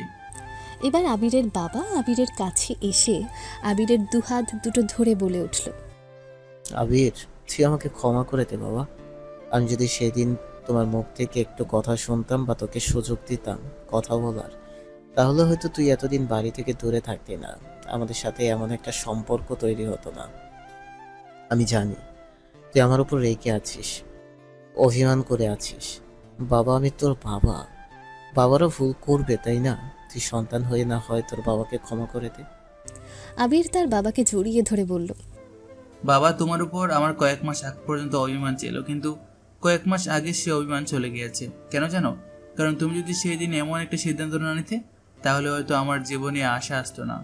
ওর মতো একটা মেয়েকে আমি লাইফ পার্টনার হিসেবে পেতাম না। আমি তোমার কাছে চিরকৃতজ্ঞ থাকবো বাবা। তোমার সেই দিনের কাজটাই তুমি যা করেছো একদম ঠিক করেছো। আমি এটা মনে করি সেই দিন। এখন আর এই সব কিছু নিয়ে বলো না বাবা, আমি এইসব কিছু ভুলে গিয়েছি। আমি শুধু এখন জানি আমার ফ্যামিলি, তোমরা, আমার বউ, আশা, এতটুকুতে আমি এখন সীমাবদ্ধ। তার মানে এখন আর আমার উপর তোর কোনো রাগ অভিমান নেই, তাই তো? কি করলে বুঝবে তুমি? তোমার উপরে আমার কোনো রাগ অভিমান নেই। কি করতে পারি বলে এখন? বাবা কিছু বলতে যাবে তার আগে আবিরের ভাই বলে উঠল, অনেক দিন ধরে বাবার হাতের ভাত মাখা খাই না, বাবা আজকে আমাদেরকে খাইয়ে দিবে, কি বলিস আবির? এটা একটা ভালো কথা বলেছিস ভাইয়া। রাতে বউয়ের হাত থেকে খেয়েছি, সকালবেলা খাবো বাবার হাতে, দুপুরবেলা বাবার হাতে, রাত্রে আবার বউয়ের হাতে, আর মায়ের কাছে থেকে তো ফ্রিতে নিয়ে নেব। তারপর পরিবারের সকলে হাসি খুশি ভাবেই নিচে গিয়ে বসে। ওরা সকলে নিচে যাওয়ার পর আবির ওয়াশরুমে গিয়ে ফ্রেশ হয়ে একেবারে রেডি হয়ে বেরিয়ে চলে আসে নিচে। আবির নিচে যাওয়ার পর আশা চা নিয়ে এসে সবাইকে দেয়। তারপর সবাই সোফার মধ্যে বসে চা খেতে খেতে অনেক গল্প করে। আবির সেখানে কি করে গিয়েছে, কার সাথে থেকেছে এত বছর, কি করেছে সব কিছু। বাবা, আমাকে হয়তো আবার কিছুদিন পর অস্ট্রেলিয়াতে যেতে হবে, কিছুদিনের জন্য। কালকে রাতে তো অস্ট্রেলিয়া থেকে আসলি, তাহলে আবার কিছুদিন পরে যাবি কেন? তুই কি ওখানে একেবারে থাকার চিন্তা ভাবনা করতেছিস নাকি? না না বাবা, ওইখানে একেবারে থাকার কোনো ইচ্ছে নেই আমার। তবে ওইখানকার পিআর আমি পেয়ে গেছি। ওইখানে আমি একটা বিজনেস স্টার্ট করেছিলাম যাওয়ার কিছুদিনের পর। আমেরিকাতে থাকাকালীন কিছু টাকা পয়সা জমেছিলাম, সেগুলো নিয়ে গিয়ে অস্ট্রেলিয়াতে আমার এক বন্ধুকে নিয়ে একটা বিজনেস শুরু করেছিলাম। এখন আলহামদুলিল্লাহ সেটা ভালো পজিশনে গিয়েছে। আমি আসার আগে আমার বন্ধুকে বলে এসেছি এসব কিছু দেখাশোনা করার জন্য। তাহলে এক কাজ করি, তোদের বিয়ের অনুষ্ঠানটা করে ফেলি। শুধু কমিউনিটি সেন্টারে সবাইকে দাওয়াত করে এনে বৌবাত করে ফেলবো। তুই কি বলিস? আচ্ছা ঠিক আছে, সমস্যা নেই। তোমার যেটা ভালো মনে হয় তুমি সেটাই করো, কিন্তু এখনকার যাবতীয় খরচ সবকিছু কিন্তু আমার কাছ থেকে নিবে, আমি দেব। তোর বাবা এখনো বেঁচে আছে, সেটা ভুলে যাস না তুই, কেমন? আমি বেঁচে থাকতে তোদের কোনো কিছুতে টাকা পয়সা লাগবে না তোদের। আবির কিছু বলতে যাবে তখনই তার ভাই বলে উঠল, বাবা কি বলেছে শুনতে পাসনি? তোর বিয়েতে বাবা সব টাকা দিবে, তোর কাছ থেকে 1 টাকাও লাগবে না। আচ্ছা ঠিক আছে, সমস্যা নেই। তোমরা ওইদিকে যত ইচ্ছা খরচ করো, আমি কিছু বলবো না। কিন্তু আশাকে সাথে যত টাকা লাগবে সব কিছু আমি দেবো।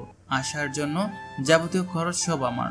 আর বাড়িতে মা বাবি তোমাদের সবার জামা কাপড় কেনার দায়িত্ব আমার। আচ্ছা ঠিক আছে, তাহলে তুই যেহেতু বলতে চাচ্ছিস সেটা তুই নিবি, এটা নিয়ে সমস্যা নেই। তাহলে আরিশা বৌমা, এখন তোমার বাবা মাকে ফোন করে বলো এখানে আসতে। সকালবেলা নাস্তাটা সবাই একসাথে করব। ওদেরকে ফোন করে বল তাড়াতাড়ি চলে আসতে, যে ওদের ছোট মেয়ের জামাই চলে এসেছে বাড়িতে। ঠিক আছে বাবা, আমি এখনই ফোন করে বলে দিচ্ছি ওদেরকে এখানে চলে আসতে। তারপর তার ভাবি উঠে গিয়ে ওদেরকে ফোন করে বলে ওখানে এসে যেন সকালবেলা নাস্তা করে নেয়, এবং আবির এসেছে এটাও বলেছে। তারা আসবে বলে ফোন কেটে দিয়েছে। প্রায় 1.5 ঘন্টার মাথায় ওরা দুজন চলে আসে আবিরের শ্বশুর শাশুড়ি। ওরা আসার পর প্রথমে আবিরের সাথে কুশল বিনিময় করে তারপর আশার বাবা গিয়ে আবিরকে বলল, আবির বাবা, তুমি কি এখনো আমাদের উপর রেগে আছো, তাই না? রেগে থাকাটা তেমন কোনো বিষয় না, এটা স্বাভাবিক বিষয়। আমি আর তোমার বাবা তোমার একটা কথার বলারও সুযোগ দেইনি। যদি সেই দিন তোমাকে কিছু বলার সুযোগ দিতাম বা আশাকে, তাহলে তুমি এতটা বছর হয়তো আমাদের থেকে দূরে থাকতে না, আর আমরাও এই ভুল ধারণা নিয়ে বাঁচতাম না। তুমি যখন চলে গিয়েছে তখন আশা সবাইকে কান্না করে করে সবকিছুই বলেছিল। না না বাবা, তেমন কিছু না। যা হয়েছে আমি মনে করি আমার ভালোর জন্যই হয়েছে। একটা জিনিস কি জানেন, আল্লাহ যা করেন ভালোর জন্যই করেন, আমি সেটা বিশ্বাস করি। ওই দিন যদি আপনারা এরকম একটা ডিসিশন না নিতেন, তাহলে হয়তো আশা কখনো আমার জীবনে আসতো না। আমার লাইফ পার্টনার হিসেবে আমি আশাকে পেয়ে আমি সত্যি গর্বিত। আমার আর কোনো কিছু চাওয়ার নেই আপনাদের কাছে। আমার যতটুকু চাওয়ার ছিল আপনাদের কাছে তার থেকে অনেক বেশি আমাকে দিয়েছেন। হ্যাঁ, প্রথমে সেটা বুঝতে না পারলেও এখন আমি সেটা ঠিকই বুঝতে পারতেছি। তাই এটা নিয়ে আর কোনো কিছু ভাবতে হবে না বাবা। তোমার কথাটা শুনে ভালো লাগলো বাবা। তাহলে তুমি আমাদের উপর রাগ অভিমান করে নেই, তাই তো? হ্যাঁ বাবা, আপনি ঠিকই বলেছেন। আপনাদের কারোর উপরই আমার রাগ অভিমান নেই। আপনাদের উপরে রাগ অভিমান করে থাকলেও হয়তো এখনো আপনাদের কাছ থেকে দূরে থাকতাম, এখানে আসতাম না। হয়েছে হয়েছে, জামাই শ্বশুর পরে আরো অনেক কথা বলতে পারবি তোরা। এখন চলে আয়, আমার অনেক খিদে পেয়েছে, তাড়াতাড়ি আয়। তুইও না সিরিয়াস টাইম দেখতেছিস, কথা বলতেছি, তার উপর তোর আবার এমন করা লাগে? তুই কখনো ঠিক হবি না, বুঝেছিস? সব সময় একরকমই থাকবি। এরকমই ভালো আছে, বুঝেছিস? এখন চুপ করো তো তুমি। ভাইজান আসুন, বসুন, সকলে খাবার খেয়ে নিন। আসতে কোনো সমস্যা হয়নি তো? না না, আসতে কোনো সমস্যা হয়নি। এখান থেকে এখানে এতটুকুনি রাস্তা, এখানে আর কি সমস্যা বা হতে পারে? তা ঠিক, আসতে সময় লাগবে না। এখন বসুন এখানে আপা, সকলে একসাথে মিলে খাবার খেয়ে নিন। আপনিও বসে পড়ুন আমাদের সাথে। পরে খাবেন কেন, একসাথে খাবেন। তারপর সকলে একসাথে সকালের নাস্তা করে নেয়। নাস্তা করার পর সকলে এসে একসাথে বসে। তারপর আবির এবং আশার ওদের বিয়ের যে অনুষ্ঠানটা করা হবে সে অনুষ্ঠানের ডেটটা ঠিক করে। সামনের সপ্তাহের প্রথমে বিয়ে। ওদের বিয়ের ডেট ঠিক করার পর আবিরের বাবা আবিরকে বলে উঠল, আবির, তোদের বিয়ের তো আর মাত্র কিছুদিন বাকি আছে। তুই বরং এই কয়েকটা দিন আলাদা রুমে থাক। আশার সাথে এক রুমে থাকতে হবে না এই কয়দিন। বিয়ের পরে না হয় একেবারে একসাথে থাকিস। নো ওয়ে, কখনোই না। আমি ওর সাথে এক রুমে থাকবো। যদি তোমাদের ইচ্ছে হয় বিয়ের অনুষ্ঠান করার তাহলে করো, আর নয়তো না। আমি কেন শুধু শুধু আলাদা থাকতে যাব? এত দূর থেকে বাড়িতে আসার পর যদি তুমি বলো বউয়ের কাছ থেকে দূরে থাকার, এটা আমার দ্বারা সম্ভব না বাবা। আই এম সরি, এটা আমার দ্বারা কখনোই পসিবল না। বাবা মায়ের দিকে তাকিয়ে বলে উঠল, তোমার ছেলেকে একটু বোঝাও, আমরা গুরুজনরা এখানে আছি। তোমার ছেলের নজরে আসতেছে। কি আবল তাবল বলে যাচ্ছে সেই কখন থেকে। এখনই কিন্তু একটা থাপ্পড় মেরে দেব। আবিরের মা আবিরের বাবার কথা শুনে কিছু বলতে যাবে, তার আগেই আবির বলে উঠল, সে তাপ্পড় তুমি দিতে পারো, কারণ তুমি আমার বাবা। শাসন করার অধিকার তোমার আছে এবং আমি তোমার শাসন মানি। কিন্তু তুমি এখন যে কথাটা বললে সে কথাটা আমার পক্ষে শোনা সম্ভব না কোনোভাবেই। আমি ওর থেকে কোনোভাবেই আলাদা রুমে থাকবো না, কোনোভাবেই ওর থেকে দূরে যাব না আমি। মাত্র তো কয়েকটা দিনের ব্যাপার, তারপর তো আবার তোরা একসাথে থাকবি, তাই না? বাবা যা বলেছে তা শুনে নে। একটা রাতেও ওর থেকে দূরে থাকা সম্ভব না, বুঝেছিস? আর কয়েকটা দিন তো অনেক দূরের কথা। একটা সেকেন্ডও মনে কর এখন ওর থেকে দূরে থাকা সম্ভব না আমার। আবিরের এইসব কথা শুনে আশা কখন এখান থেকে চলে গিয়েছে, আর আবির নির্লজ্জের মতো শুধু এগুলোই বলে যাচ্ছে। বাবা বাদ দাও, আবিরকে এই বিষয়ে কথা বলা শুধু বোকামি, ও শুনবে না। ওদেরকে ওদের মতো থাকতে দাও, তোমরা তোমাদের কাজ করো। আর ওরা একসাথে থাকলেও সমস্যা নেই, কারণ ওদের আগে বিয়ে হয়েছে। আচ্ছা ঠিক আছে, তোমাদের যেটা ভালো মনে হয় তোমরা সেটা করো। আমি এখন যাচ্ছি তাহলে। যদি আমার কোনো দরকার পড়ে তাহলে ডাক দিও, আমি চলে আসবো। এটা বলে আবির আর সেখানে না দাঁড়িয়ে সোজা উপরে চলে আসে তার রুমে। আবির রুমে আসার পর আশা বলল, আচ্ছা, আপনার কি মান সম্মান বলে কিছু নেই?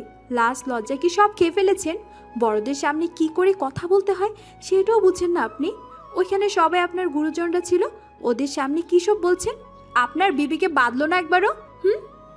যেটা সত্যি আমি সেটাই বলেছি, তাই না? এখানে লজ্জার কথা আসলো কোথা থেকে? আমি এত দূর থেকে তোমার জন্য এসেছি শুধু।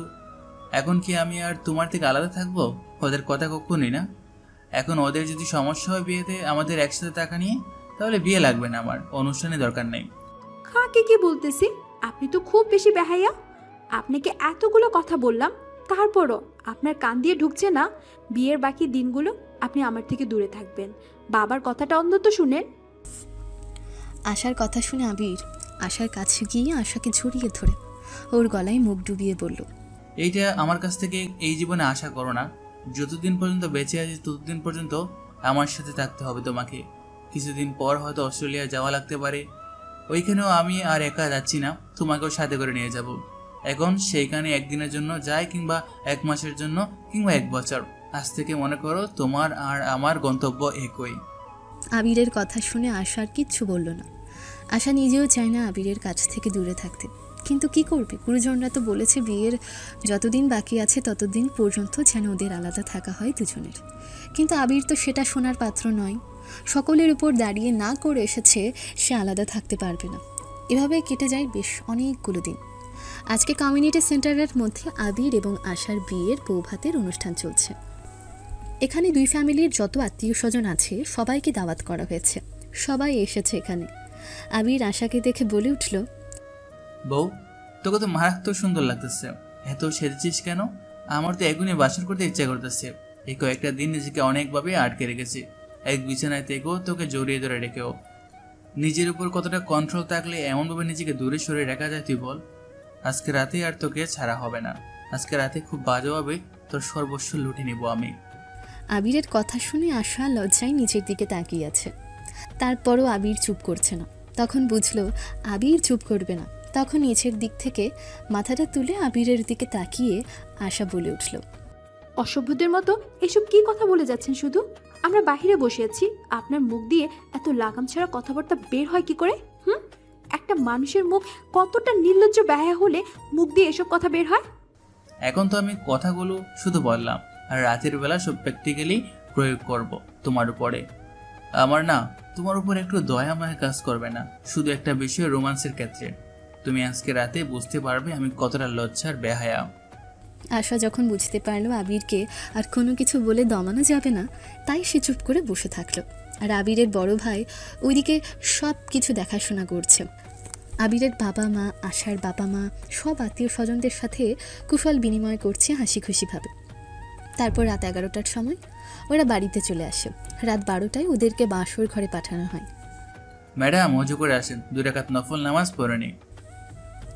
আশা কোনো কিছু না বলে সোজা ওয়াশরুমে গিয়ে ফ্রেশ হয়ে উজু করে আসে। আশা আসার পর আবির গিয়ে উজু করে এসে তারা দুজনে মিলে 2 জায়গায় 2 রাকাত করে নফল নামাজ আদায় করে নেয়। নামাজ শেষ হওয়ার পর আবির আশাকে বলে উঠল, ম্যাডাম, আপনি খুশি তো আমার সাথে দেখে, আমাকে পেয়ে? আমার জীবনের সব থেকে মূল্যবান জিনিসটা আপনি।